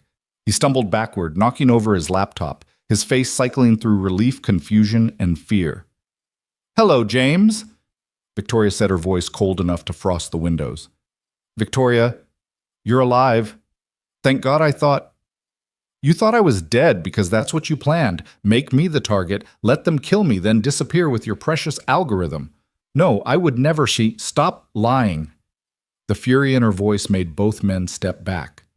10 years, James. 10 years we've built this company together. I trusted you with everything. I was protecting you. You were protecting yourself. She moved closer, and Ethan saw something in her hand. A small recorder, the kind investigators used. I've been recording everything. Your confession to him, your admission of guilt. That won't hold up in court. I'm not taking you to court, James. I'm taking you to them. Before Ethan could stop her, she'd pulled out a phone and hit send on a pre-typed message. Chen Ashford and 3 other interested parties now know exactly where you are. Park went white. You just killed us all. No, James. I just gave you a choice. Give us the algorithm, all of it, or explain to 5 different kill teams why you've been playing them against each other. You don't understand what you're asking. The algorithm, it's not just encryption. It's a new form of mathematics. It could revolutionize computing, make current technology obsolete. In the wrong hands. In anyone's hands, Ethan interrupted. It's too dangerous to exist. Both Victoria and Park looked at him in surprise. You want to destroy it? Victoria asked. I want to control it long enough to destroy it properly. No copies, no partial records, no way to reconstruct it. That's impossible, Park said. Even if I gave you the complete algorithm, others have pieces. The Chinese have the theoretical framework. The Russians have the application protocols. The Americans have me, Ethan said, and I'm telling you, we're going to burn it all. Who are you? Park demanded. Someone who's seen what happens when weapons get too powerful for humans to control responsibly. Sirens were approaching. Multiple vehicles coming fast. 5 minutes, Ethan said. Maybe less. Park looked between them, then at his computers. I can't. Even if I wanted to, the algorithm would take hours to fully explain. Then give us something, Victoria said. Something to buy time. Park was sweating now, despite the cold night air coming through the open door. There's a kill switch. A mathematical contradiction built into the algorithm. If you introduce it into any system using the encryption, it causes a cascade failure. What kind of kill switch? A number. A specific prime number that I discovered. It's the mathematical equivalent of dividing by 0. It makes the entire system impossible. Give it to us. Park grabbed a piece of paper, started writing. His hand was shaking so badly the numbers were barely legible. This has to be entered exactly. 1 digit wrong and it won't work. The sirens were getting closer. Through the window, Ethan could see lights approaching from multiple directions. Not just police, too coordinated for that. We need to go, he said. Wait. Park grabbed Victoria's arm. I'm sorry. I never meant for this to happen. She looked at him for a long moment, then pulled free. I know, James. That's the saddest part. They left him there surrounded by his computers and his guilt. Outside, the marina had become a convergence point. Vehicles screeching to a halt, armed figures emerging, all heading for Slip 47. Ethan led Victoria away from the main dock, using the boats as cover. They could hear shouting behind them, Park's voice high and panicked, then sudden silence. Is he dead? Victoria asked. Probably, or worse, taken for interrogation. They reached the park where the helicopter waited. But as they approached, Ethan saw movement. Someone was already there, standing beside the aircraft with casual confidence. Ashford. Mr. Cole, he said pleasantly. Ms. Lane, so nice to see you both alive. He wasn't alone. 4 men emerged from the shadows, weapons drawn, but not quite aimed. Yet. "Eventful evening," Ashford continued. "First the lobby, now this. You've caused quite a stir." "Just doing my job," Ethan replied, calculating angles and distances. 5 targets spread out professionally. Victoria beside him, no cover within reach. Bad odds. "Ah, yes, your job. Tell me what exactly is your job, because I've been looking into you, Mr. Cole, and you're quite the enigma. Janitor, federal agent, pilot, hand-to-hand combat expert. It's almost like you're whatever you need to be. Right now I need to be leaving. I'm afraid that's not possible. You see, Miss Lane has something I need. Or rather, she now knows something I need." "The algorithm's gone," Victoria said. "Park's probably dead and the secret died with him." "Perhaps, but you were just with him for several minutes, long enough for him to share certain details, like that paper you're holding." Victoria's hand tightened on the paper with Park's numbers. "This is nothing. Random numbers." "Then you won't mind sharing?" "Actually, I would." Ashford sighed. "Ms. Lane, I've tried to be civilized about this, but my employers are not patient people. They want results. Either you give me that paper or things become unpleasant." "Things are already unpleasant," Ethan observed. "You have no idea how unpleasant they can become." That's when they heard it, helicopter rotors approaching fast. Not one aircraft, but several searchlights blazing through the night sky. "Federal agents," a voice boomed through a loudspeaker. "Everyone on the ground now."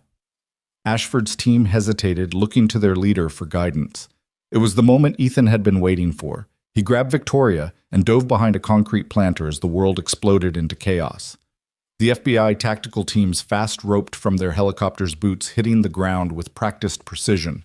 Ashford's men opened fire muzzle flashes, lighting up the park like deadly fireworks. The federal agents responded with overwhelming force. In the middle of it all, Ethan and Victoria crawled toward the stolen helicopter. Bullets whined overhead, chewing through trees and benches. Someone threw a flashbang grenade, the detonation turning night into blinding day for a split second. "This is insane!" Victoria shouted over the gunfire.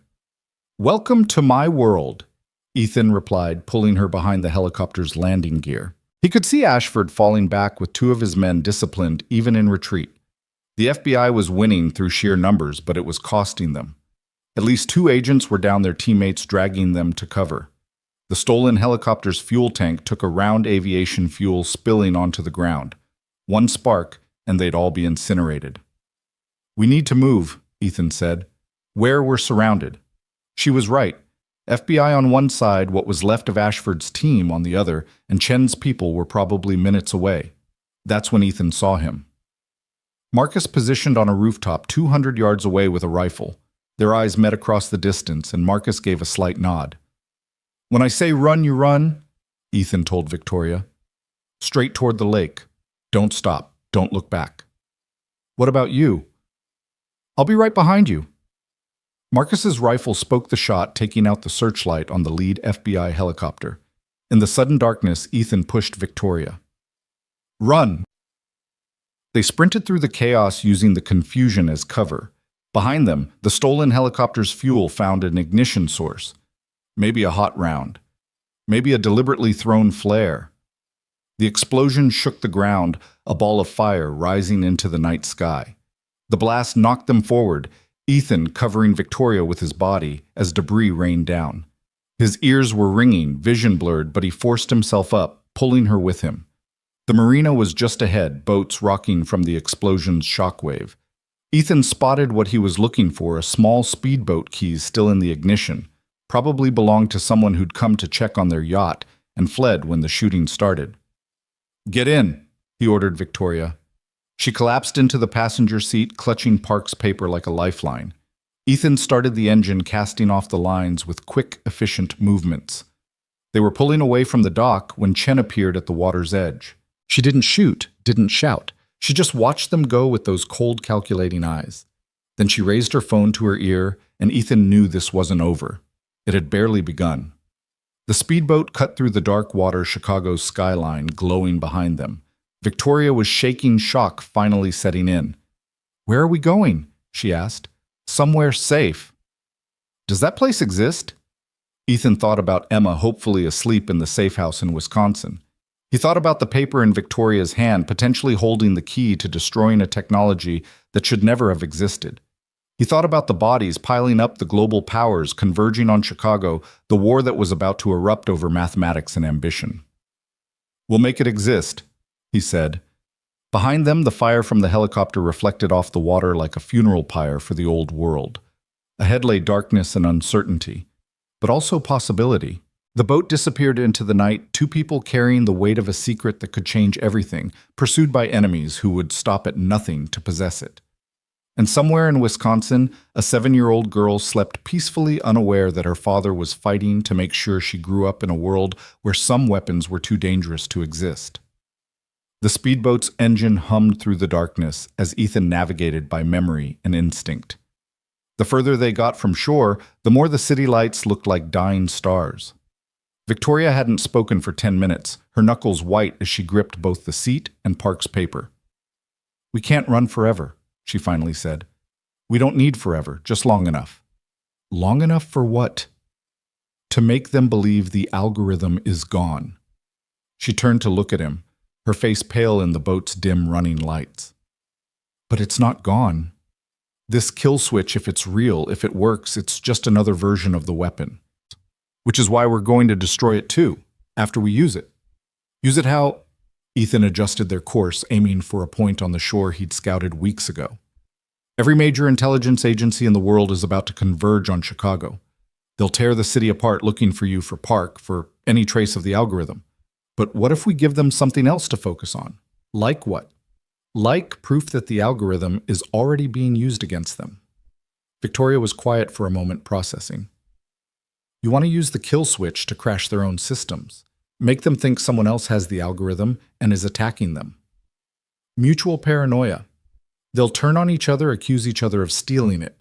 While they're fighting among themselves, we disappear. That's insane. That's geopolitics." The shoreline was approaching a stretch of private beach north of the city. Ethan had identified it during his reconnaissance as a potential extraction point. No cameras, no regular patrols, just wealthy estates whose owners were usually absent in October. He beached the speedboat and helped Victoria onto the sand. She was shivering, whether from cold or shock. He couldn't tell. Probably both. "There's a car," he said, pointing to a small service road. "Half-a-mile walk." They trudged through the sand in silence, then through a patch of woods that separated the beach from civilization. The car was where he'd left it 3 weeks ago. Another nondescript sedan registration clean tank, full emergency supplies in the trunk. "You really did plan for everything," Victoria observed. "Not everything. I didn't plan for Park's betrayal, or for you to actually be innocent. You thought I was guilty. I thought you were complicit. The Mumbai operation, the dead Chinese scientists, it had your authorization all over it. I authorized the acquisition of research. I didn't know people would die. In this game, people always die. The only question is how many." They drove in silence for 20 minutes, Ethan taking a circuitous route that would confuse any surveillance. Finally, he pulled into a truck stop, parking between two semis that would block them from satellite view. "I need to make a call, so," he said. He used the truck stop's payphone, an ancient relic that still worked, and dialed a number he'd memorized 15 years ago. It rang 3 times. "This better be important," a gravelly voice answered. "It's Shepard. I need a favor." "Jesus Christ, Ethan, you're supposed to be dark." "Plans changed. I need you to leak something to the intelligence community." "What kind of something?" "The kind that makes everyone panic. Remember the theoretical work on quantum encryption from the Prague conference? The stuff that was supposed to be impossible. It's not impossible. It exists and it's in play. I need you to make everyone believe someone's about to use it." There was a long pause. "That would start a war. It would prevent one. Trust me on this. This is about the Chicago situation. You know about that. Kid, half the intelligence world knows about it. There's a Chinese MSS team, Russian SVR Mossad, and at least 3 private military companies converging on your location. Whatever you've stepped in, it's big. Big enough that it needs to disappear." Another pause. "What do you need?" 48 hours. Make them chase ghosts for 48 hours. And then the algorithm ceases to exist. You found it. I found the man who created it. He's probably dead by now, and the secret died with him. Probably isn't, certainly. It's the best I can offer. The man on the other end sighed. You're going to owe me for this. Add it to my tab. Ethan hung up and returned to the car. Victoria was staring at Park's numbers, trying to make sense of them. It's not just a number, she said. Look at the pattern. It's a sequence, but there's something hidden in it. Hidden how... James was paranoid, but he was also brilliant. He wouldn't just write down something this important without encoding it. She held the paper up to the light. These aren't random. They're coordinates. Ethan looked closer. She was right. When separated properly, the numbers could be latitude and longitude. Wisconsin, he said, recognizing the general area. These coordinates are in Wisconsin. He has a cabin there, his retreat when he needed to think. He used to joke that his best ideas came when he was fishing. Ethan's blood went cold. The coordinates were less than 20 miles from his safe house. From Emma. We need to go, he said, starting the engine. To Wisconsin. To finish this. They drove through the night, the highway empty except for long-haul truckers and the occasional state trooper. Ethan kept checking the mirrors looking for surveillance, but they seemed to be clear. For now. Victoria dozed fitfully in the passenger seat, exhaustion finally overwhelming adrenaline. Ethan used the quiet to think to plan. The coordinates could be a trap, Park's final manipulation. Or they could be something else. A dead man's switch, a hidden cache of information, the real algorithm. His phone, the burner Marcus had given him, vibrated. A text. Package safe. Visitors came calling but left empty-handed. Someone had tried to get to Emma. Marcus had stopped them, but the fact that they'd found the safe house meant Ethan's network had been compromised.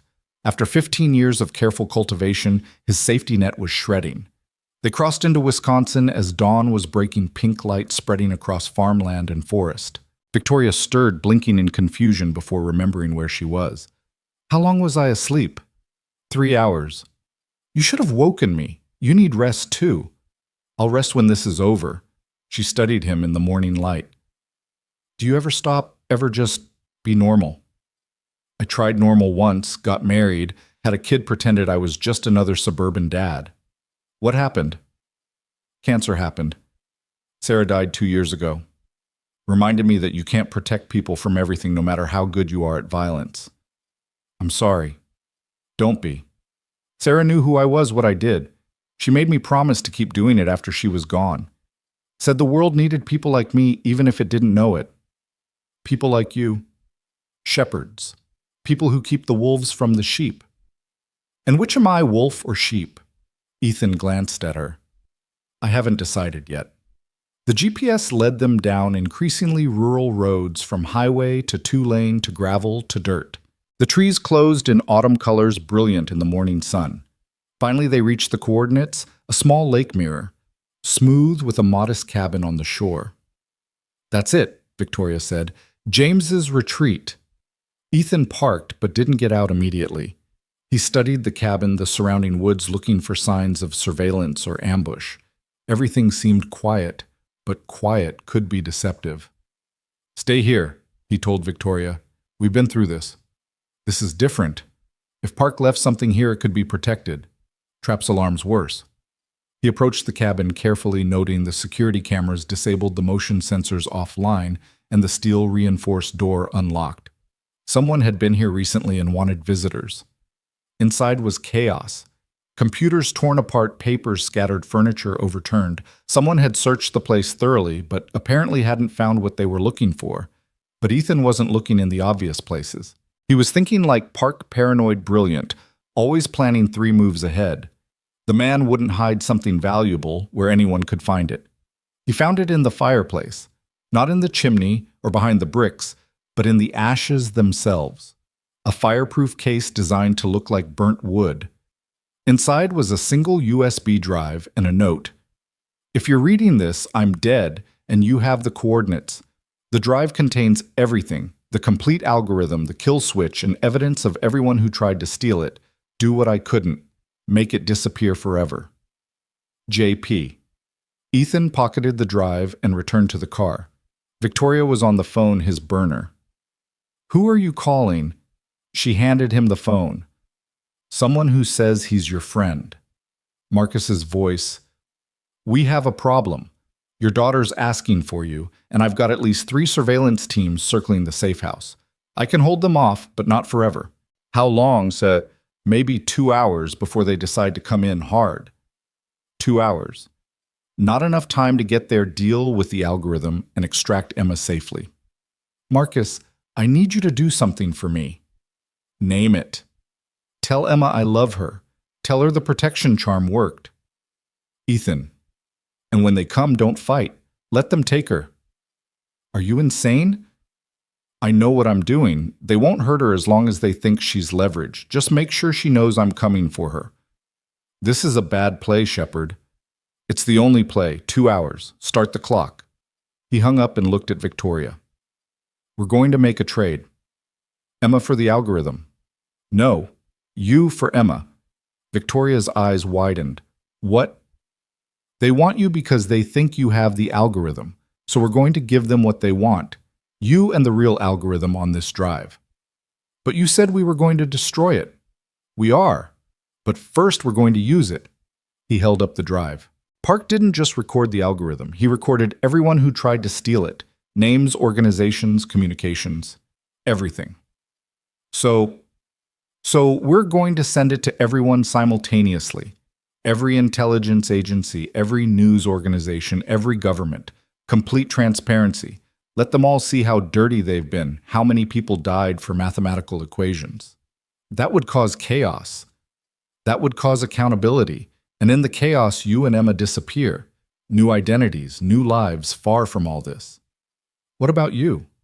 I'll be the one who released it. They'll come after me. They'll kill you. Probably, but you and Emma will be safe.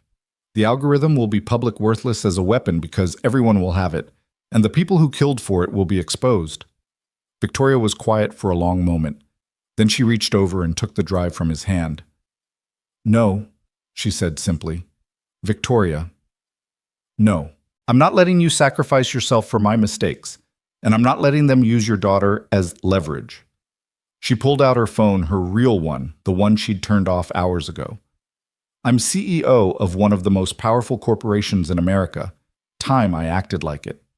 She turned on the phone, ignoring the flood of messages, and made a call. Charles? It's Victoria. Yes, I'm alive. Listen carefully. I need you to call an emergency board meeting right now. I don't care what time it is. Because in 1 hour, I'm going to release information that will either destroy the company or make us indispensable to national security. Yes, I'm serious. 1 hour. She hung up and made another call. Senator Morrison, Victoria Lane, Yes, that Victoria Lane. I have information about foreign intelligence operations on U.S. soil that you need to know about. Millennium Park, 1 hour. Bring Homeland Security. What are you doing? Ethan demanded. Something you wouldn't. I'm going public. Press conference live stream the works. I'm going to stand in front of cameras and tell the world about the algorithm, about the deaths, about the intelligence agencies fighting over it. And then I'm going to destroy it. Publicly. They'll kill you before you get the first word out. No, they won't, because they'll all be watching each other, making sure no one else gets it first. And because you're going to be there, making sure they don't. Victoria. Your daughter needs her father, Ethan. She already lost her mother. She's not losing you too. She held up the drive. This thing has caused enough orphans. Before he could stop her, she was out of the car and walking toward the lake. For a moment, he thought she was going to throw the drive in the water. Instead, she knelt at the shore and pulled out Park's paper with the numbers. The kill switch, she said. It's not just a number. It's a mathematical proof that the algorithm contradicts itself. If we release both together, the algorithm and its own impossibility, it becomes useless. A curiosity instead of a weapon. You're betting everything on Park's math. I'm betting everything on Park's conscience. He was a good man once before fear and greed corrupted him. This was his redemption. Ethan's phone buzzed. Marcus, 90 minutes. Time was running out. Emma was waiting. The world was watching. 1 hour, Ethan said. We do your press conference, but we do it my way. Which is, we make them all come to us. Every player, every agency, every killer who's been hunting you. We put them all in one place at one time. And then we show the world what happens when people fight over weapons that shouldn't exist. Victoria stood brushing dirt from her knees. You're going to start a war. No, Ethan said, thinking of Emma, of Sarah, of all the invisible people who just wanted to live their lives in peace. I'm going to end one. The drive back to Chicago felt like descending into a war zone. Every mile closer to the city brought more helicopters overhead, more unmarked vehicles on the roads, more evidence that the world's intelligence agencies were converging on one point. Ethan counted at least 3 surveillance drones following their car, maintaining perfect formation at different altitudes. They know where we are, Victoria said, watching the drones through the sunroof. They've known for the last 20 miles. They're not stopping us because they want to see where we're going. And where are we going? Millennium Park, the pavilion, exactly where you told them. Victoria checked her phone. The messages were pouring in: board members, senators, journalists, security agencies. The whole world seemed to know something massive was about to happen. Charles says the board is assembled, she reported. They're threatening to remove me as CEO if I don't appear immediately. Let them try. After today, Aurora Corporation will either be the most valuable company in the world or it won't exist at all.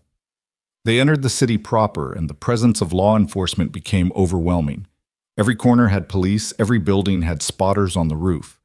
The park itself was surrounded by barriers, media vans, creating a secondary perimeter around the official one. Ethan pulled into an underground garage 2 blocks away. Before they got out, he reached into the back seat and pulled out a tactical vest, sliding it over Victoria's blazer. This won't stop a rifle round, but it might buy you seconds, he said. Comforting. I need you to understand something. Once we step out there, once you start talking, there's no stopping. They'll try everything: threats, bribes, violence. The moment you show weakness, you're dead. I ran a Fortune 500 company, Ethan. I know about not showing weakness. This is different. In business, showing weakness costs you money. Here it costs you everything. His phone buzzed. Marcus. 60 minutes. They're getting antsy. Victoria saw his expression. Emma? She's holding on. Marcus will keep her safe as long as he can. We could call this off, trade the algorithm for her. No, you were right. She already lost her mother. She deserves a father who didn't sell out the world to save her. They walked through the garage toward the street, Ethan automatically checking corners and sight lines. As they emerged into daylight, the scale of what was happening became clear. The park was packed not just with law enforcement and media, but with crowds of civilians drawn by social media rumors that something historic was about to happen. Miss Lane! A reporter rushed forward, microphone extended. Is it true you have information about foreign espionage? Can you confirm the attack at Aurora Tower?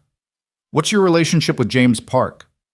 Ethan moved between Victoria and the press, creating space with his presence alone. But he could see the real threats in the crowd, professional operators trying to blend in as journalists or civilians.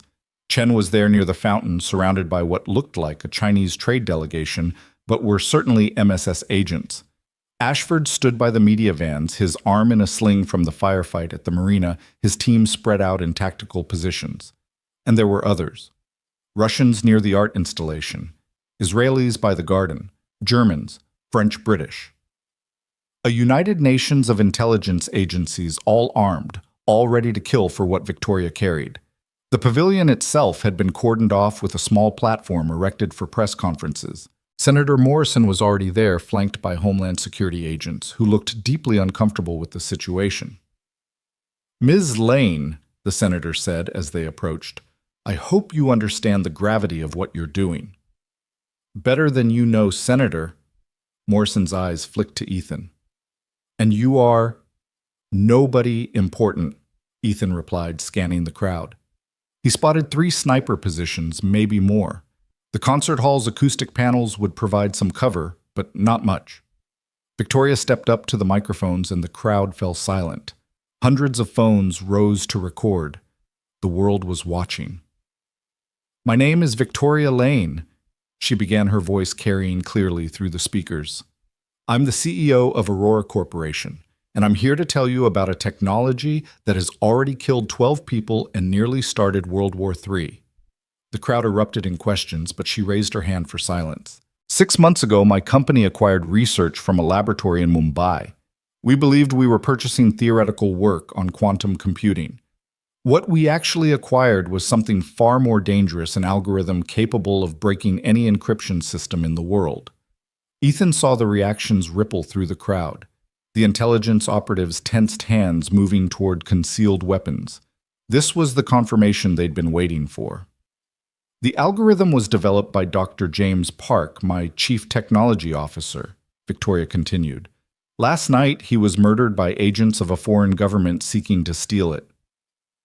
That wasn't entirely true. Park might still be alive somewhere being interrogated, but it served the narrative. Multiple intelligence agencies have attempted to acquire this technology through violence and coercion.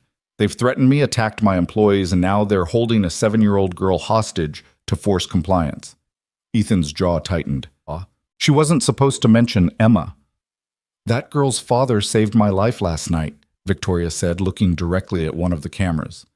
He's standing here beside me, having chosen to protect the world rather than save his daughter. That's the kind of person these agencies are willing to destroy for their weapons. The crowd was murmuring now, phones flashing as people tried to identify Ethan. He kept his face neutral, but inside he was calculating rapidly. Victoria had just painted a target on both of them, but she'd also made it politically impossible for anyone to move against them publicly. The algorithm exists, Victoria announced, holding up the USB drive. It's here, complete and functional. The tension in the crowd ratcheted up to breaking point. Ethan saw fingers on triggers, bodies coiling for action. One wrong word and the park would become a battlefield. But so does this. She held up Park's paper. The mathematical proof that the algorithm is fundamentally flawed, a kill switch that makes it useless. You're lying, Sao, someone shouted from the crowd, Chen stepping forward. The algorithm works. We've seen the tests. Yes, it works, Victoria agreed, for exactly 72 hours. Then the mathematical contradiction compounds and the system collapses. Dr. Park built in his own insurance policy. It was a brilliant lie, Ethan realized. Impossible to disprove without testing, and no one would risk implementing a system that might self-destruct. I'm going to release both the algorithm and its kill switch, Victoria announced, to everyone. Every government, every news organization, every university. Complete transparency. You can't do that. Morrison stepped forward. That's classified technology. Classified by whom, Senator? The American government that doesn't officially know it exists. The Chinese who stole the original research. The Russians who've been trying to kidnap me. Victoria's voice rose. This technology belongs to no one because it's too dangerous for anyone. She pulled out her phone, connected it to the USB drive. I'm uploading everything to a distributed network. In 60 seconds, the entire world will have access. The reaction was immediate. Chen's team started moving forward. Ashford's men raised their weapons. The Homeland Security agents formed a protective circle, not sure who they were protecting from whom. Stop! A new voice cut through the chaos, male authoritative with a slight electronic distortion. Everyone turned toward the concert hall, where a figure emerged from the acoustic panels. It was Park, very much alive, but looking like he'd been through hell. His clothes were torn, his face bruised, but his eyes were alert and focused. James? Victoria's shock was genuine. You're alive. Barely. He walked forward slowly, hands visible to show he was unarmed. They tortured me for hours, wanted the algorithm, but I held out because I knew you'd come here, knew you'd try to release it. It needs to be destroyed, James. No, it needs to be controlled. Park's voice grew stronger. Not by governments or corporations, but by an international body. Scientists, ethicists, people who understand its implications. That's naive, Ethan said, speaking for the first time. The moment you create that body, it becomes a target. Every nation will try to corrupt it, control it, destroy it, if they can't have it. Then what's your solution? Park demanded. Let it disappear into black sites and secret programs. My solution is this. Ethan pulled out his own phone, showing a timer. 45 minutes ago, I sent the complete algorithm to a dead man's switch. If I don't reset it every hour, It releases automatically to every major news outlet in the world. But here's the thing, I also sent the kill switch to a different system with the same setup. Everyone stared at him. If anyone tries to use the algorithm, the kill switch activates. If anyone tries to suppress it, both release. Mutually assured transparency. That's insane, Morrison said. That's balance, Ethan corrected. The same principle that kept nuclear weapons from ending the world. Everyone has it so no one can use it. Chen stepped forward, her composure cracking. You don't have the authority. I have Emma. The voice came from the crowd, and Ethan's blood froze. A man emerged holding his daughter's hand. Not roughly, not threateningly, just walking with her like they were taking a stroll. Emma looked confused but unharmed, her backpack bouncing with each step. Daddy? She started to run toward him, but the man held her back gently. Not yet, little one, the man said. He was older, distinguished, with the kind of face that belonged in boardrooms or Senate hearings. Mr. Cole, Mrs. Lane, Dr. Park, my name is Director Harrison, NSA, and we need to discuss this like civilized people. Let her go, Ethan said, his voice deadly quiet. Of course, as soon as we resolve this situation. Harrison smiled at Emma. Your daughter is delightful, by the way. She's been telling me about her protection charm, how it keeps you safe. Emma held up her wrist, showing a matching bracelet she'd made. I made one for me too, so we're both protected. The innocence of it, the pure trust in her voice, nearly broke Ethan's composure. Every instinct screamed at him to act to violence, to doing whatever it took to get her safe. But that would start a bloodbath with Emma at the center. What do you want? Victoria asked Harrison. What I've always wanted. Stability. Security, order. Harrison gestured to the crowd of intelligence operatives. Look around you. The world's shadow army is all in one place, ready to kill each other over mathematics. This is what your transparency brings: chaos. This is what secrecy brings, Victoria countered. People willing to murder children for advantages that don't even work. Oh, but it does work. Harrison pulled out a tablet showing streams of code. We've been testing Park's algorithm for weeks. No kill switch, no 72-hour limit. You lied. Victoria's confidence wavered. That's impossible, James said. James told you what you wanted to hear. Harrison looked at Park with something like pity. He gave you a version with a kill switch, but the original, the pure algorithm, that's quite real and quite functional. Park's face had gone pale. You don't understand. Without the safeguards, it's a weapon that ensures American dominance for the next century. Harrison's grip on Emma's hand tightened slightly. Which is why Mr. Cole is going to disable his dead man's switch and give us the only copy. No, Ethan said simply. No, your daughter. My daughter deserves to grow up in a world where governments don't kidnap children to steal weapons. Ethan pulled out his phone, showing the timer. 30 minutes until automatic release. You can kill us all, take the drive, torture the information out of us. But in 30 minutes, the world knows everything. Including that America has the algorithm. Including that America murdered civilians to get it. It was a standoff, the kind that Ethan had seen too many times in too many places. Everyone armed, everyone ready, everyone waiting for someone else to blink first. That's when Emma did something unexpected.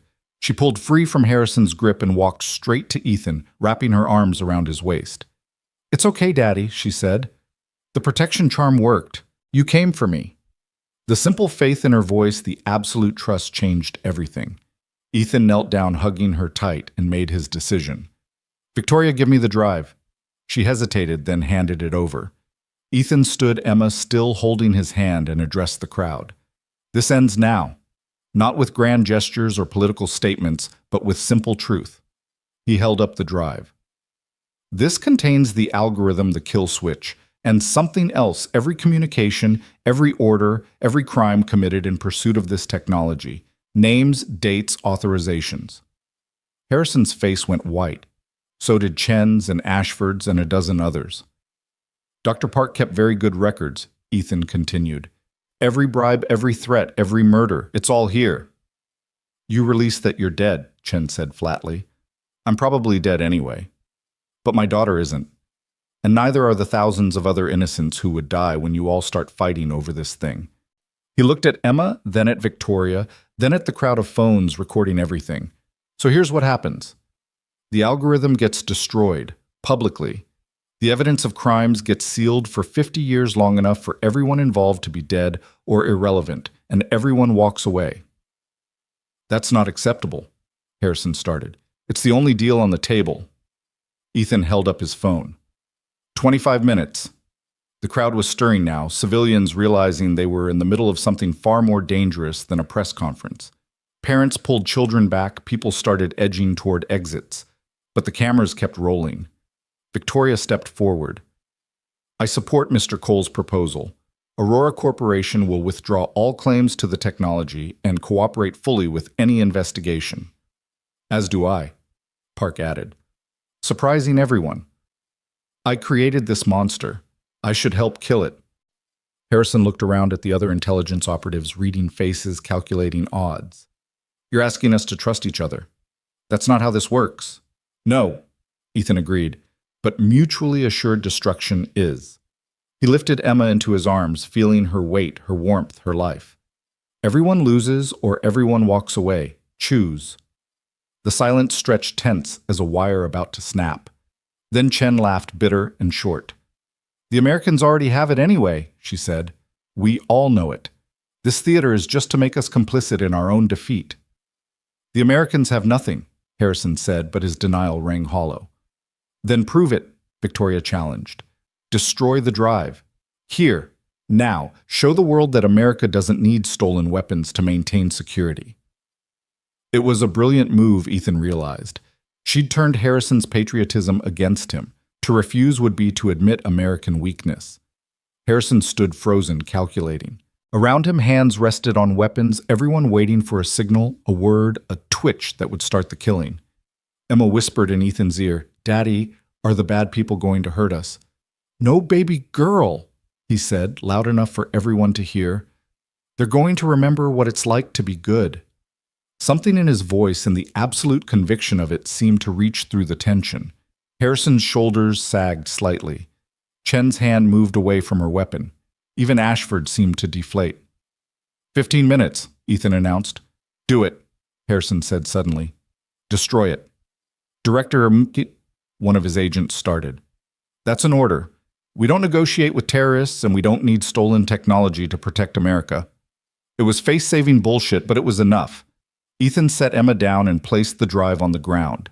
He pulled out a small thermite charge from his pocket, because of course he carried thermite, and attached it to the drive. Everyone might want to step back, he advised. The crowd intelligence operatives and civilians alike moved away from the small device that had nearly started a war. Ethan activated the charge and retreated, pulling Emma and Victoria with him. The thermite ignited with brilliant white light, burning at over 4,000 degrees Fahrenheit. The drive didn't just melt, it vaporized, leaving only a small crater in the concrete and the acrid smell of burnt electronics. It's done, Ethan said, then held up his phone and disabled the dead man's switch. All of it. But Chen wasn't satisfied. The knowledge still exists, in Park's head in classified servers. No, Park interrupted. It doesn't. He pulled out a pill bottle, showing it to the crowd. Experimental neurotoxin, very specific. It targets recent memory formation, particularly mathematical concepts. I took it an hour ago. Everyone stared at him. In about 10 minutes, I won't remember anything about the algorithm. Or much of the last year, actually. It was the only way to be sure. You destroyed your own mind, Victoria asked, horrified. I destroyed the part that created weapons, Park corrected. I'll still remember how to tie my shoes, how to cook pasta, the important things. Already Ethan could see the confusion creeping into Park's eyes, the slight uncertainty in his movements. The man had lobotomized himself to save the world from his creation. Then we're done here, Harrison said. He looked at Emma, and for a moment his official mask slipped. I'm sorry about your involvement, young lady. That was regrettable. Emma, with the devastating honesty of children, said, You're not really sorry, but that's okay. Daddy says sometimes people do bad things for good reasons. Harrison actually flinched. Without another word, he turned and walked away, his agents falling in behind him. One by one, the other intelligence groups dispersed, melting back into the crowd and disappearing into the city. Chen paused beside Ethan.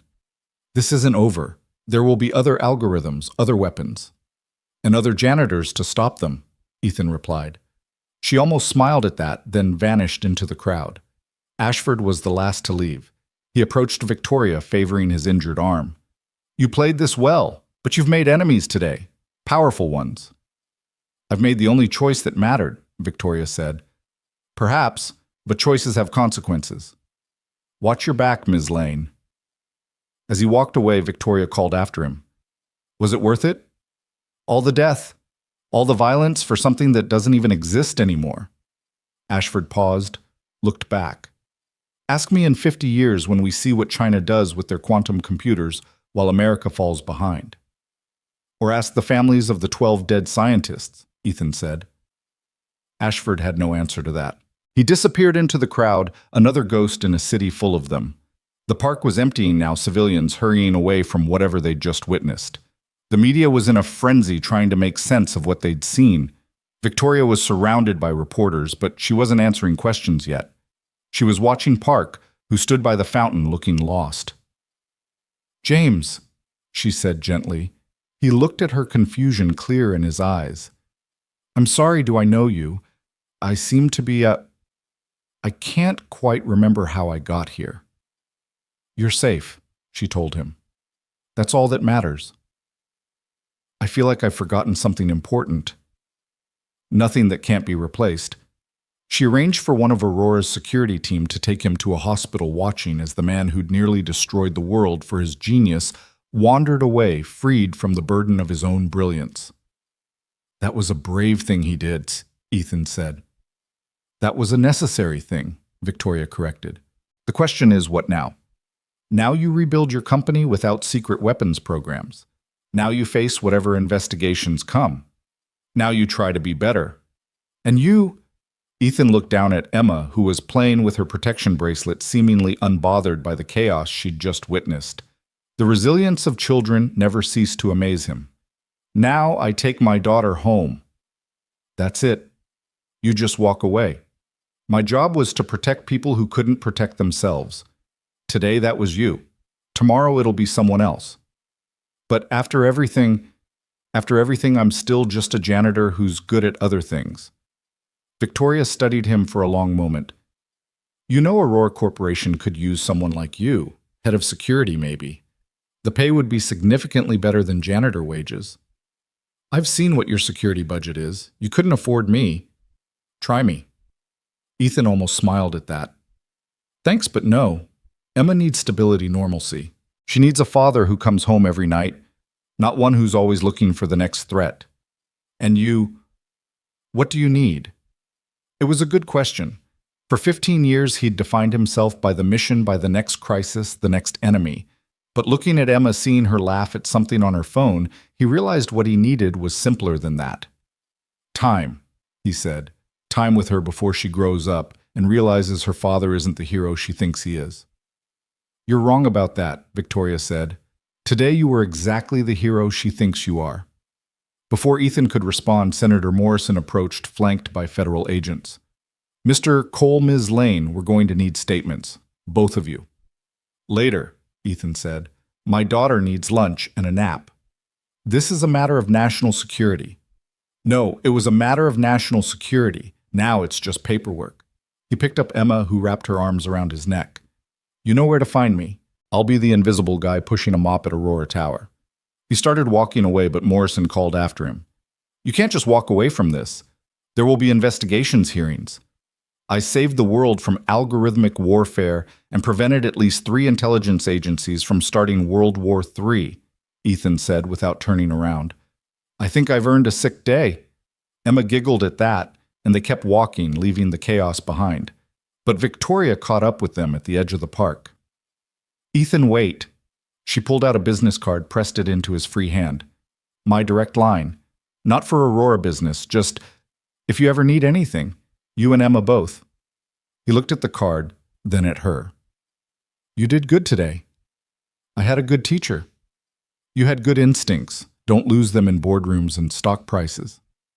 And you don't lose yourself in trying to be invisible. They stood there for a moment, 2 people who'd been through hell together and come out the other side.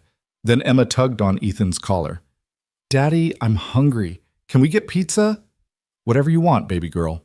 As they walked away, Emma asked, Was that lady your friend? Yeah, I think she is. Good. You need more friends. Uncle Marcus doesn't count because he's grumpy. Ethan actually laughed at that, the sound surprising him. It had been a long time since he'd laughed, without calculation, without purpose. It felt good. Behind them, the park was swarming with investigators, reporters, officials trying to make sense of what had happened. The algorithm was gone, but its impact would ripple for years. There would be hearings, investigations, recriminations. The shadow world had been exposed to daylight, if only for a moment, and that exposure would have consequences. But that was tomorrow's problem.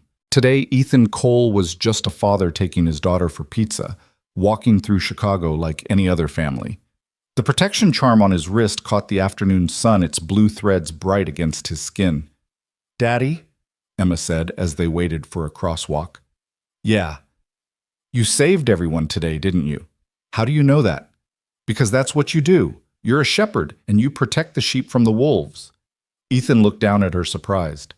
Where did you hear that? Mommy told me before she went to heaven. She said you were special, that you kept people safe even when they didn't know they needed it. The light changed and they crossed the street, but Ethan's throat was tight with emotion. Sarah had understood him better than he'd ever realized. Do you miss her? Emma asked. Every day. Me too, but she said that was okay, that missing people means we loved them. Your mom was pretty smart. She also said you were stubborn and needed to learn to ask for help sometimes. That startled another laugh out of him. That sounds like her. They reached the pizza place, a little neighborhood joint that had been there for 30 years.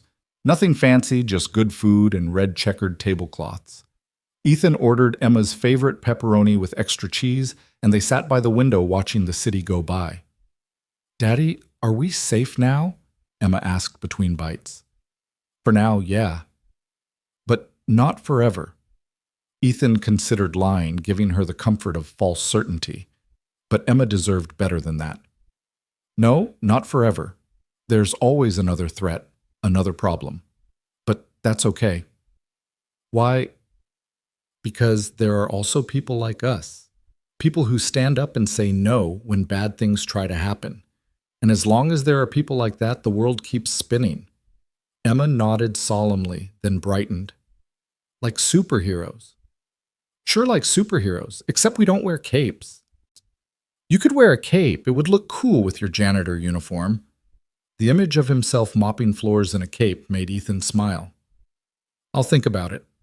His phone buzzed. Marcus. Package delivered safely, no complications. You owe me a beer, or 50. Ethan typed back, Tonight, Giuseppe's. Bring your appetite. Getting soft shepherd. Pizza and beer instead of bullets and blood. Maybe that's not a bad thing. He put the phone away and focused on Emma, who was telling him about her latest art project at school. Normal, everyday conversation, the kind he'd missed during all those weeks of surveillance and subterfuge. Outside Chicago continued its daily chaos. But for the first time in years, Ethan wasn't watching for threats, wasn't calculating angles and distances. He was just present here with his daughter eating pizza and planning their evening. The protection charm on his wrist caught his eye, and he remembered Victoria's words about not losing himself in invisibility. Maybe she was right. Maybe it was time to stop hiding, to be more than just the ghost in the building. His phone rang. The caller ID showed a number he didn't recognize, but the area code was Washington, D.C. Mr. Cole? This is Deputy Director Sarah Matthews, NSA. We need to discuss your future. My future involves pizza and a bedtime story for my daughter. I meant your professional future.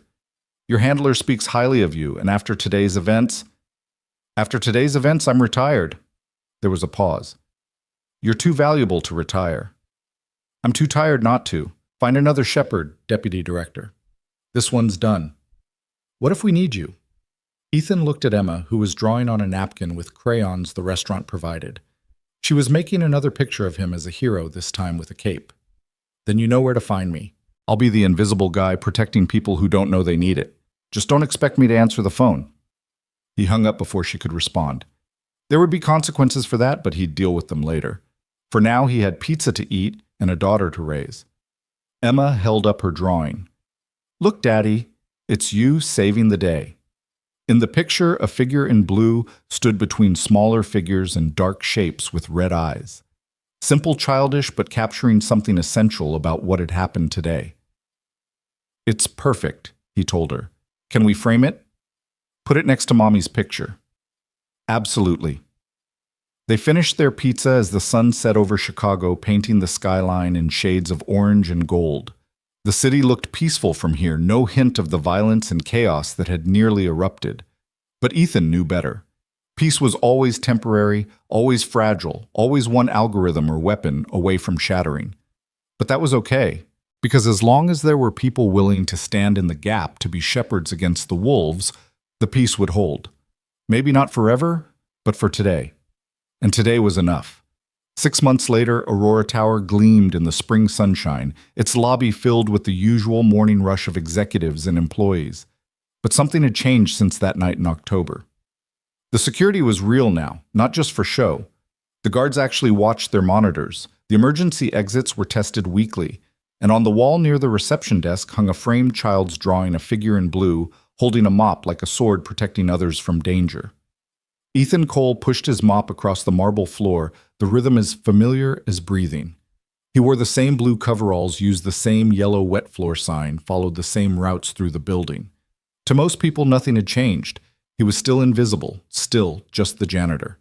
But Victoria Lane saw him now. Every morning when she arrived, she nodded to him, a brief acknowledgement that spoke volumes.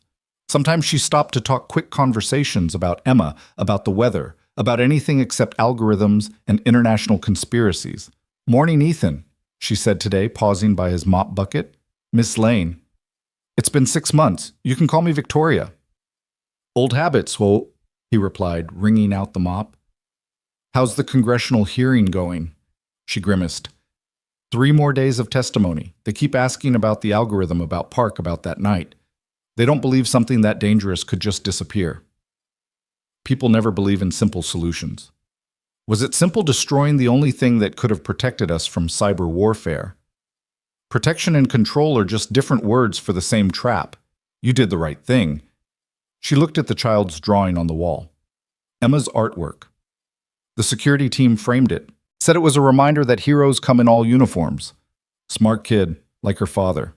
Before Ethan could respond, his phone buzzed. The number was one he'd given to exactly 3 people. His handler Marcus in Emma's school.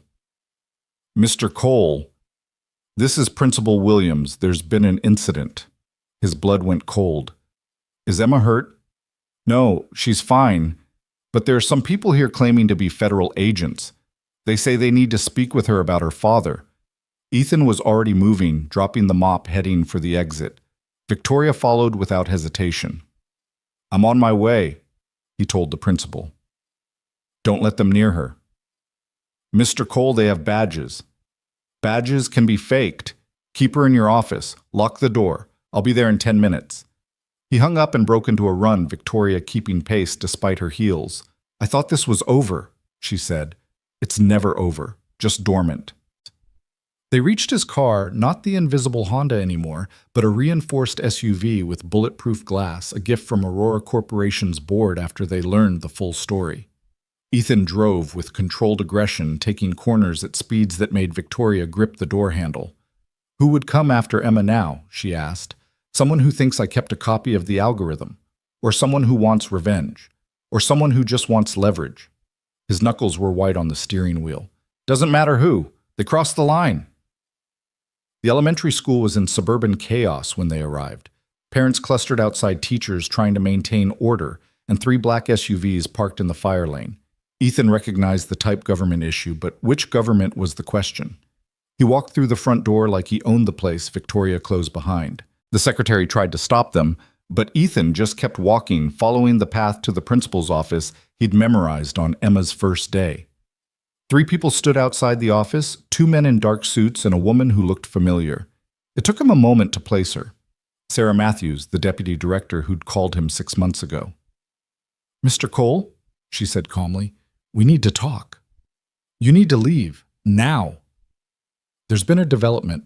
Someone's claiming to have reconstructed the algorithm. They're threatening to release it unless certain demands are met. Not my problem. They specifically asked for you. Ethan studied her face, reading the tells he'd learned over 15 years of intelligence work. She was nervous but not lying, concerned but not desperate. This was real but not immediate. Emma stays out of it, he said.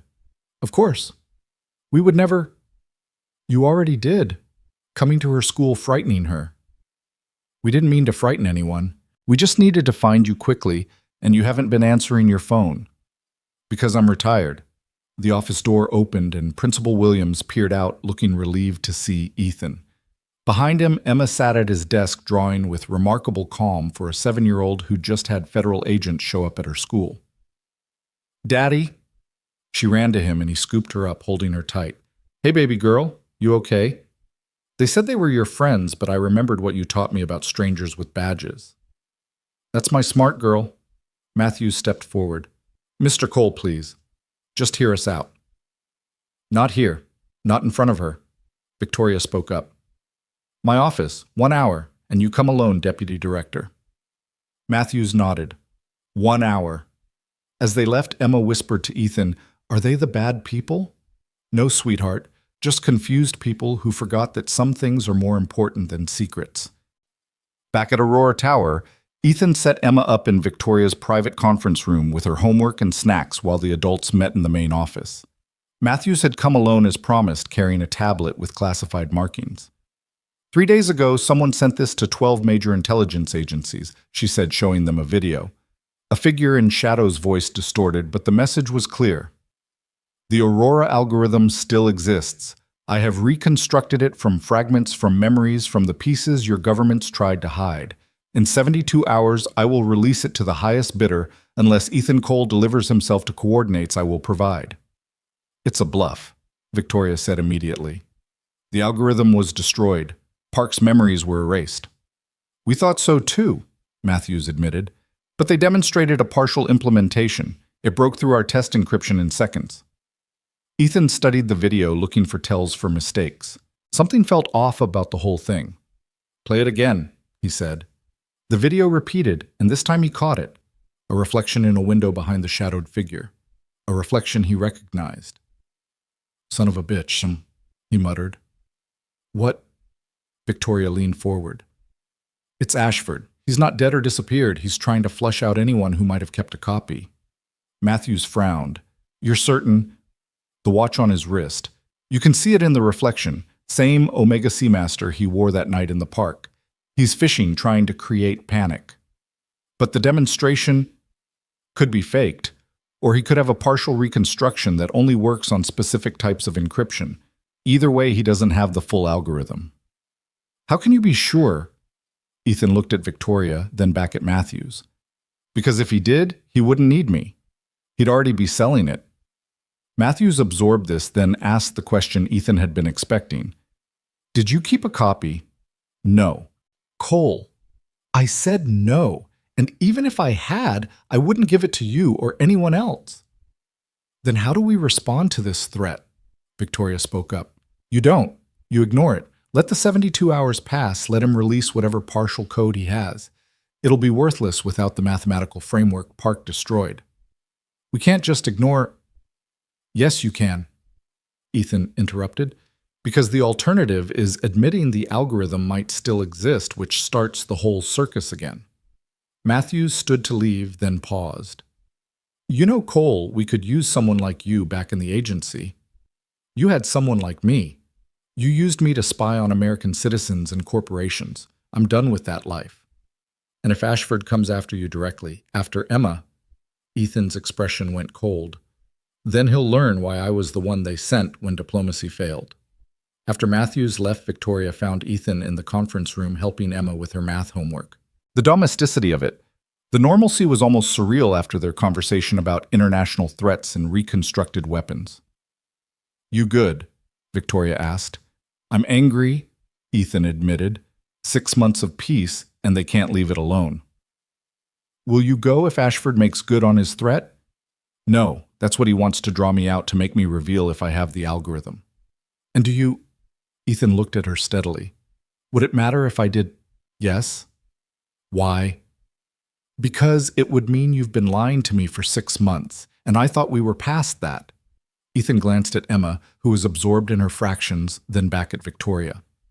The algorithm is gone. Every copy, every fragment, every piece of code. I made sure of it. How say? Because I didn't trust anyone else to do it. Not the government, not you, not even myself. So I destroyed everything and made sure it could never be reconstructed, including Park's notes, especially Park's notes.